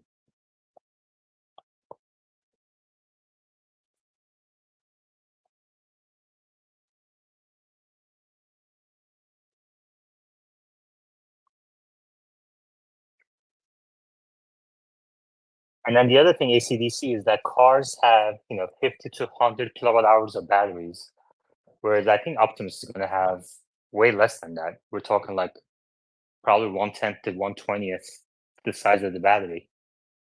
I think Tesla said at some point what kilowatt hours they need for Optimus in one of the slides. I think it was like 2 or 3 or something. So right there, you're saving $10,000 from a car production cost that's like $20,000, $25,000, $30,000. There's your $10,000 savings right there. So you're saying after cooking me a meal, it's going to have to go recharge before it does the dishes? No, it just doesn't need that big of a battery, obviously, because it's not moving around that much mass as much as a car. And then the other thing is like you also don't need things like ultra high strength steel, you know, that you need for the cars to pass the safety tests and stuff. Like this thing isn't going to be going 100 miles an hour. So there's a bunch of savings too, right? You don't need seats. You have the FSD computer, but that's only, you know, incremental per unit basis. That's only a few $100. You need a couple of kilowatt hours of batteries, you know, 4680s. That's going to be a volume production by then. Battery costs are declining continuously, so going to be cheaper. Much less. I think it's going to be aluminum, right? Mostly. So, what else? I mean, actuators are going to be in-house, designed, produced in volume in-house. We're not going to be paying some sort of margin to a third-party supplier, right? What else do you need? I actually think that the production cost is going to be less than $10,000 per unit in once it's at, you know, millions of range.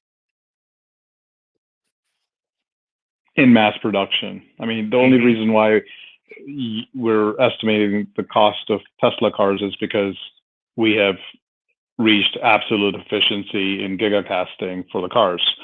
So you can't just extrapolate that right off the bat for the Optimus robot also. Yeah, no, I agree. Yeah, of course. The first few are going to be expensive, probably in the millions range that they're testing and failing right now.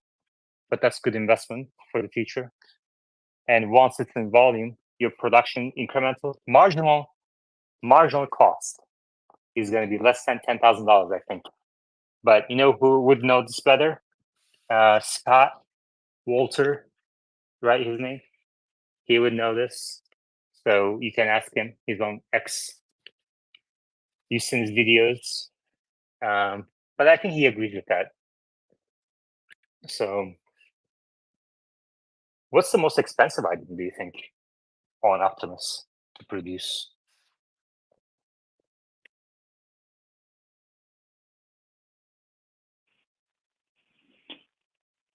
I still think the weight is going to be a little bit more. I mean, you're expecting the same robot to handle, you know, heavy objects and such. So from a balance standpoint, you know. I mean, 120 pounds is a child.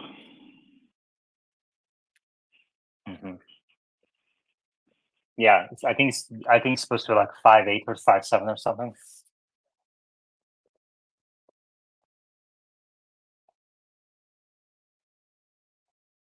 Yeah, obviously it doesn't need any fat. Yeah, I don't know. Doesn't need lungs.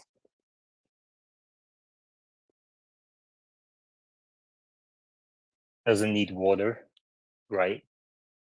I mean, what percent of our mass is water?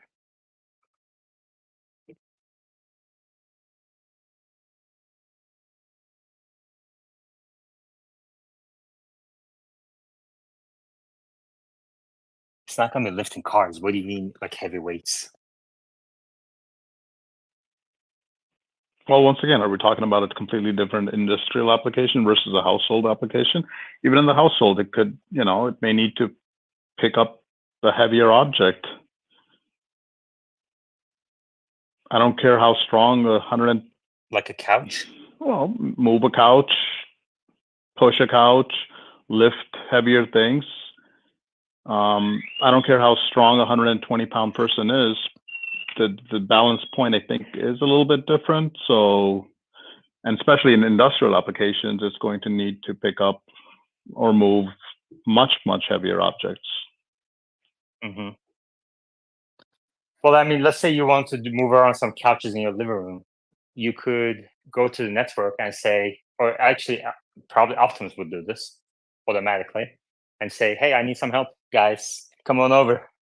And his Optimus friends would come over, help out with the couch, and then just go back to their house, like in the neighborhood, you know, like how you call your buddies. Hey, I gotta move, guys. Who's available to help? Kind of thing. Hey guys, what if we apply the Elon idiot index, right? So, you know, you're moving a couch or whatever, and there's the the friction force, your normal force times the coefficient of friction, like what does it really need to weigh in order to do a household application?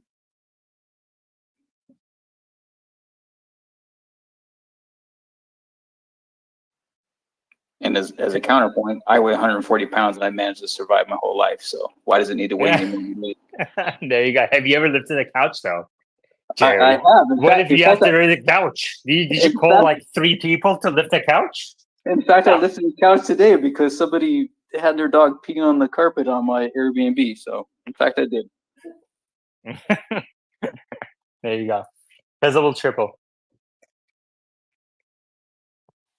Hey, so for ACDC, if you just do a Google search for Tesla actuator team, there's a video of them actually designing the actuator. And one of the things they're talking about is the force feedback that they can get in the actuators to actually sense what the robot is touching. So that may answer some of your questions. Mm-hmm. Yeah.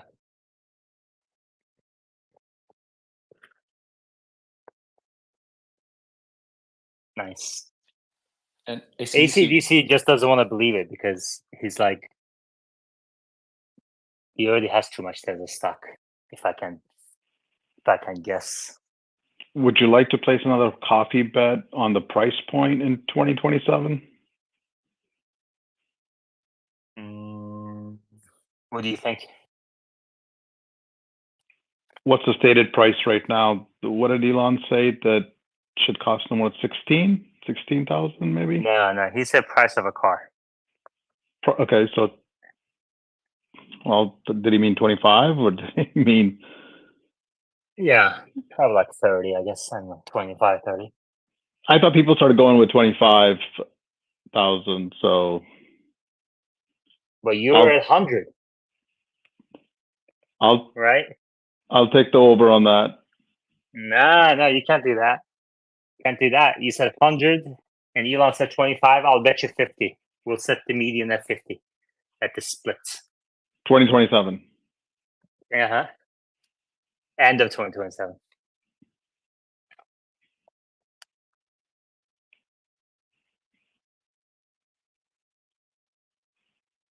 What do you think? That's 50 maybe achievable. 10 minutes ago, you said 100K cost. Then I learned about actuators. I love this space. This space is the best.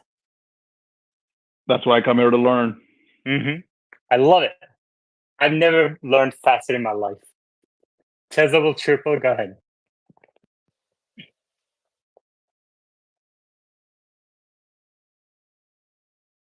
What happened?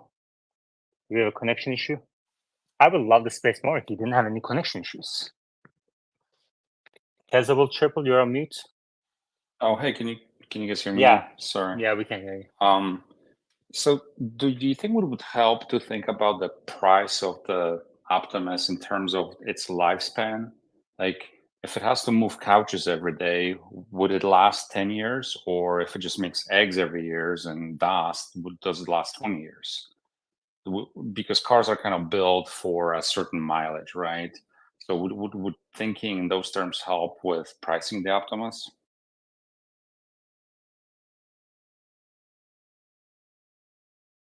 Yeah, interesting. But, look,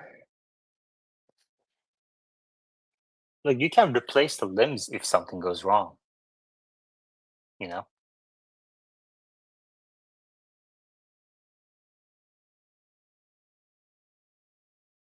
don't have to raise your hand. No hands mode. Yeah, obviously there will be certain parts that are kind of like tires and brakes on a car that you have to maybe do maintenance every year and a half or something like that. But then, the whole machine kind of goes through a wear and tear, right? Where after a certain period gets so much beating that, it's no longer feasible to, make any major repairs, right?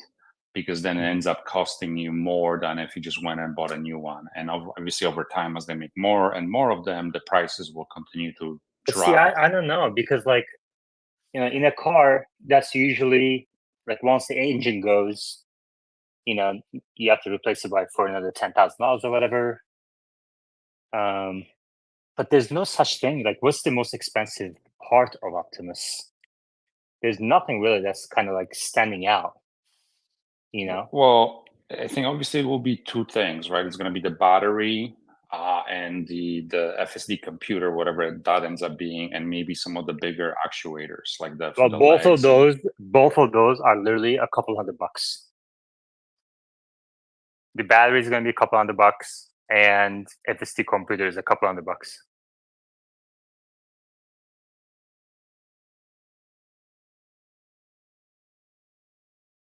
Yeah, there's probably going to be like an eBay market where you can just buy Optimus parts from destroyed bots that like fell off a balcony. Yeah. And yeah, that eBay market is going to be called Tesla.com.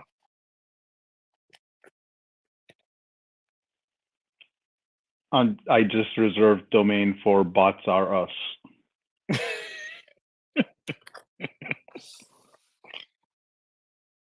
All right. Yeah, man, would it be possible, like, among all the great speakers we have, to get a robotics expert to answer some of those questions, possibly? I would love to know also exactly what goes into, you know, is it hydraulics that power certain, you It's know, not more? hydraulics. So there's no hydraulics at that's all in the entire Optimus. To my understanding, there isn't. Yeah, because that was actually my first go-to about 2 years ago, because Atlas uses hydraulics. And I was just, you know, starting to just do research. And then I forget the reasoning. Let me just try to remember. Don't tell me. Nobody tell me.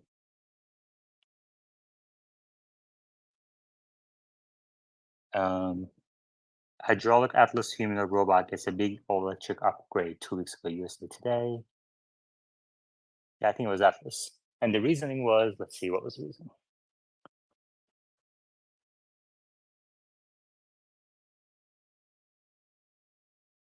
I think, I don't know. I think it had to do something with like maintenance or scalability, something along those lines.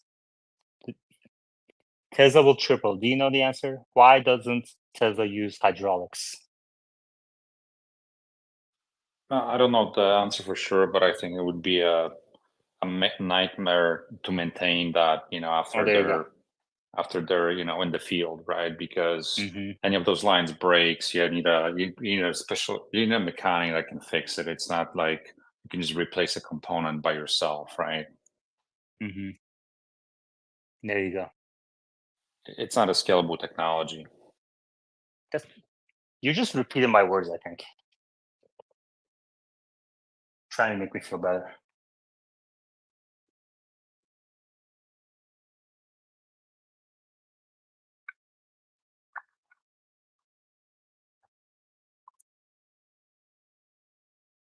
Yeah. And that was the primary difference between Boston Dynamics and Tesla's approach. Tesla is going straight from the beginning for scalability. They design something from ground up for billions of them, not just a couple, you know, doing flips and making videos. Imagine this thing's lifting your couch and one of those hydraulic lines breaks and I have oil sprayed over your living room. It's a freaking nightmare. Your carpet is ruined. The couch is ruined. It's a disaster. And you want to use Optimus again after that. Yeah. Who just joined? Oh, there you go. Here's our Optimus robotics expert, ACDC. You got your wish. He put the kids to bed, probably. 1 second. No, he's outside driving. I think it's only 8 o'clock over there, so.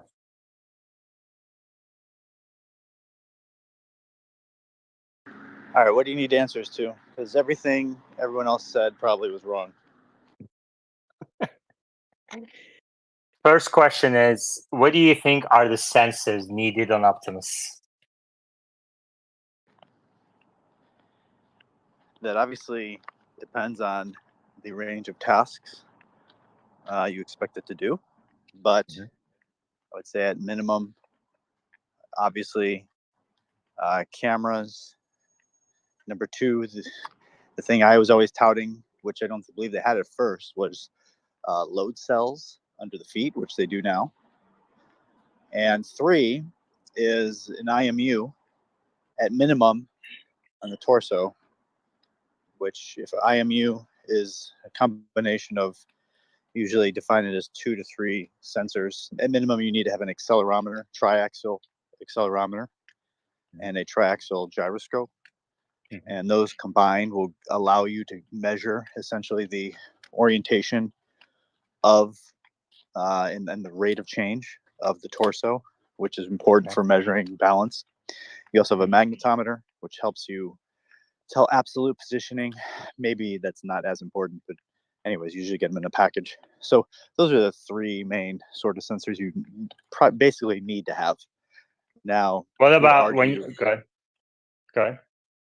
I was just say you could argue for fine motor tasks, then you would want pressure sensors, like tactile sensors, especially on your fingertips, because it's kind of like the equivalent of the load cells under your feet, where sure you could measure how the force coming into the body is directed through all your limbs, because when you the motors themselves, the actuators themselves, will start feeling movement, right, and torque against them, and that itself is a sensor, you could say, and Tesla's argued the same. But you're now relying on the delayed feedback. It's not instantaneous, right? If something hits your foot, that's not propagating up to your hip joint instantaneously. And so when the hip actuator senses that change, so in some cases it could be too late to act on. And so you want to have that immediate feedback at the foot. So the same thing you could argue you would need at the fingertips. Yes, your wrist, wherever your tendons, your forearm muscles, wherever it is in the Optimus, can feel the stretching if you push on something too hard. But there's some mechanical delays in that linkage that may be, depending on the task, too late. So for instance, if you're picking raspberries or something, you may pinch it too hard, and that delay, you need something at the fingertips basically to react quick enough. So I don't know that for sure, but just model what a human does, and a human obviously has that. You could argue a human has let me ask you this. lag. Gotcha. What do you think will be the most expensive part on Optimus?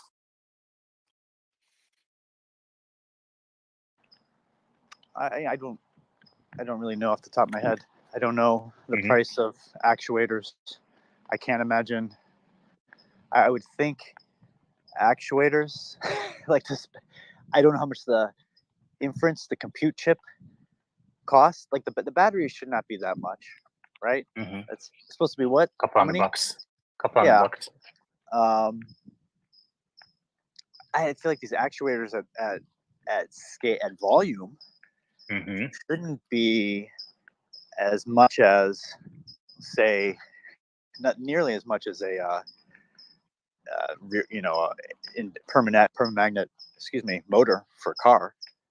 They have to have higher tolerances, but they're smaller. So I don't know what that trade-off is from a material standpoint. I'm just thinking through. But the compute, how much do you think that costs? Like even in a car right now, hardware 4, do we know? Incremental, my estimate, we don't know, okay, but my estimate, incremental hardware unit, just a computer, so none of the wires or cameras or what have you, is a few $100. Call it 500. I just feel like the motors the actuator should not be super expensive at volume. And then why doesn't Tesla use hydraulic actuators? What's the exact reason again? Oh, I'm not an expert on that. You have to ask probably Scott. What's his name? My guess, no, I would just speculate. I just think there's probably some latency issues or control issues with how precise you can be with those. But I've never studied the dynamics and kinematics of those of hydraulic. Okay. ACDC, do you have any other questions for Machine? I do. Machine, so do you think Optimus, with the information that's been revealed as to all these things that you just said that it already has, do you think with 2D vision and in simulation learning, it will be at the level to perform household tasks?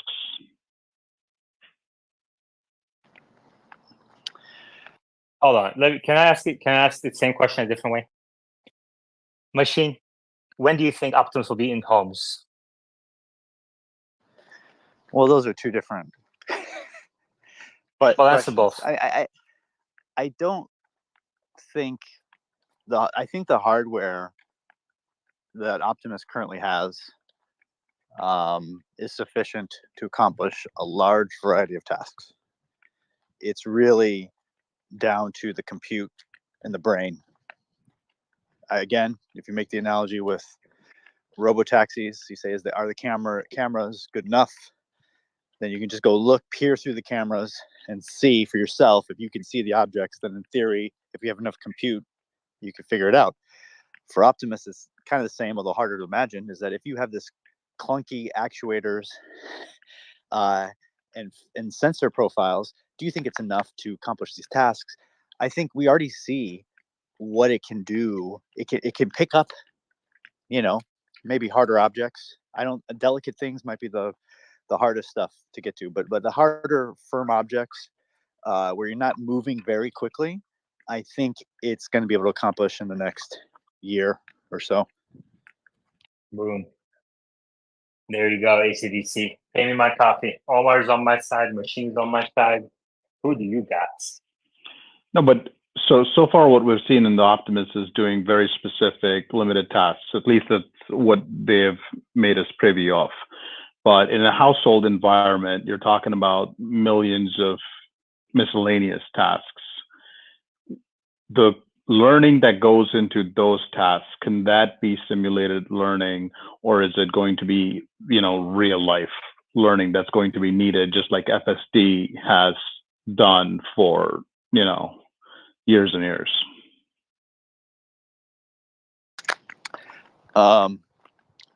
What's interesting is it would be hard for me to answer this exactly because I don't know. Like this field is kind of, my guess, new in a sense, like because no one's made adaptive robots before that can do all these different tasks. So it's kind of like a totally new field. I'm sure Meta would know the research better of what they're doing in academia, but mostly that would be in simulation. My guess is that a lot of it's going to be replicated in simulation to vary things that you can't do in the real world, much like FSD, but that they're going to have to learn how to do these tasks through imitation learning, where you literally watching videos. I mean, I'm not even exaggerating, just watching YouTube videos or something of someone like doing things in the household, and it's going to have to pick up on how to do that. And we're far from that, though, in terms of this generalized, robust learning policy, because right now it's doing kind of direct imitation learning, where it's tracking what a human does, where I don't even think they're doing, this video they're doing with Oculus. Is that right? The humans has VR glasses on. Did you pay attention to that? Yeah. So yeah, I think they're like more directly grabbing the kinematics of the human and then ingesting it, not directly, but through the cameras, at least explicitly feeding that into the bot, to the learning algorithms. But it's ultimately going to have to be much more generalized than that, where it's literally showing the bot videos And the bot, through this sort of inverse pose estimation, can deduce exactly what movements led to accomplishing that task from a third-party viewpoint, not this needing a VR and feeding in the information as the bot would see it, but from a third party, as a third-party observer. That I think that's going to be needed. Mm-hmm. Sure.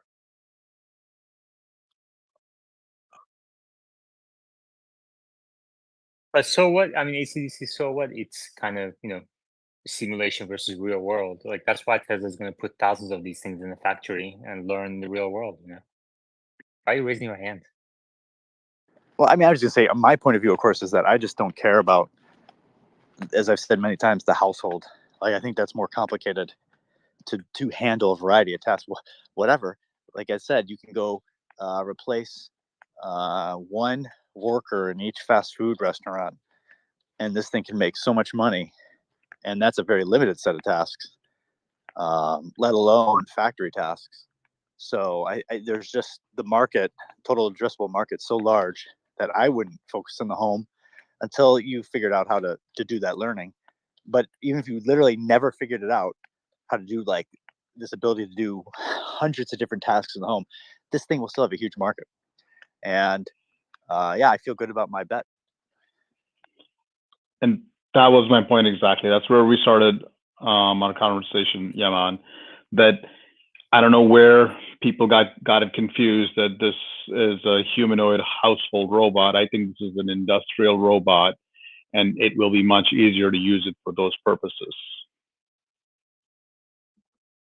Guess we shall see. I mean, that's why we have coffee bets here. We don't have to go around in circles saying the same thing. Can I add one more thing? Because I'm gonna go soon. Just on the Are topic. you on a walk? Yeah, I'm just walking, but that paper before the Nvidia research, Wes was downplaying it. I'm not being specific about what it's showing as being some revolutionary thing, but the concept is what is something that Tesla will have to address, which goes back to, because it's not the same as robotaxi. You're not going to have an abundance of real world data, so you're going to have to learn more in simulation. The problem is the dynamics of the bot in simulation will not be exactly the same as in the real world. Even if the external environment was exactly the same, the dynamics of the actual bot cannot be modeled exactly correctly. And so what happens is, if you ever heard about an inverted pendulum, even in a simple 2 degree of freedom inverted pendulum, the dynamics can go chaotic if you don't control it properly. And for the bot, if there's some error between the simulated world and what it expects from that model and the real world, things can go out of control. So this whole idea of sim to real, is that there's this error adjustment algorithms that need to be added from whatever it learns in simulation. When it goes in the real world, it has to have the second layer of algorithms that knows how to correct when there's an error. And what Nvidia is doing is some work in that area where they trained this dog in simulation how to balance on top of this ball. And then on top of that, they knew in the real world it still wasn't going to work.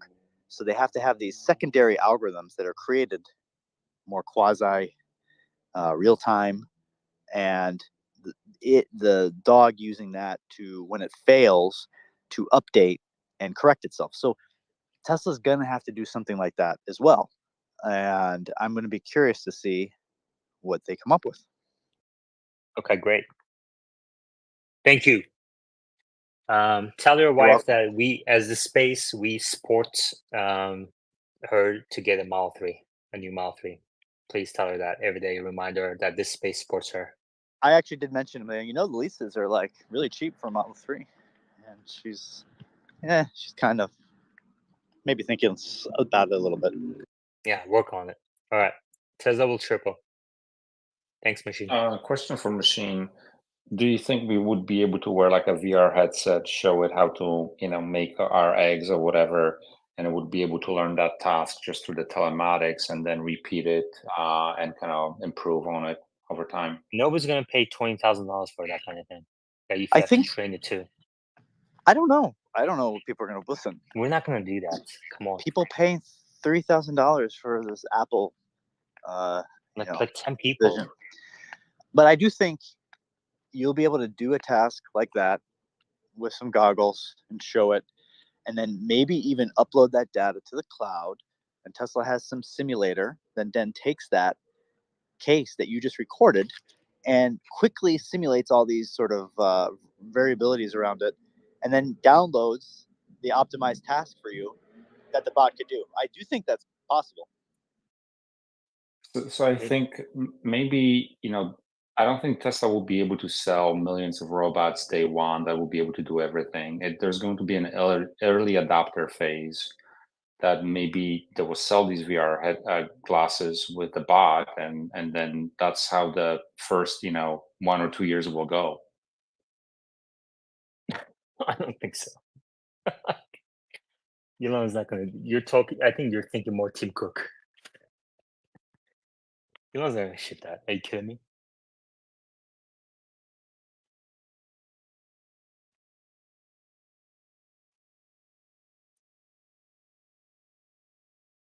Any other questions, comments? Please request to speak. Otherwise, we're gonna end the space.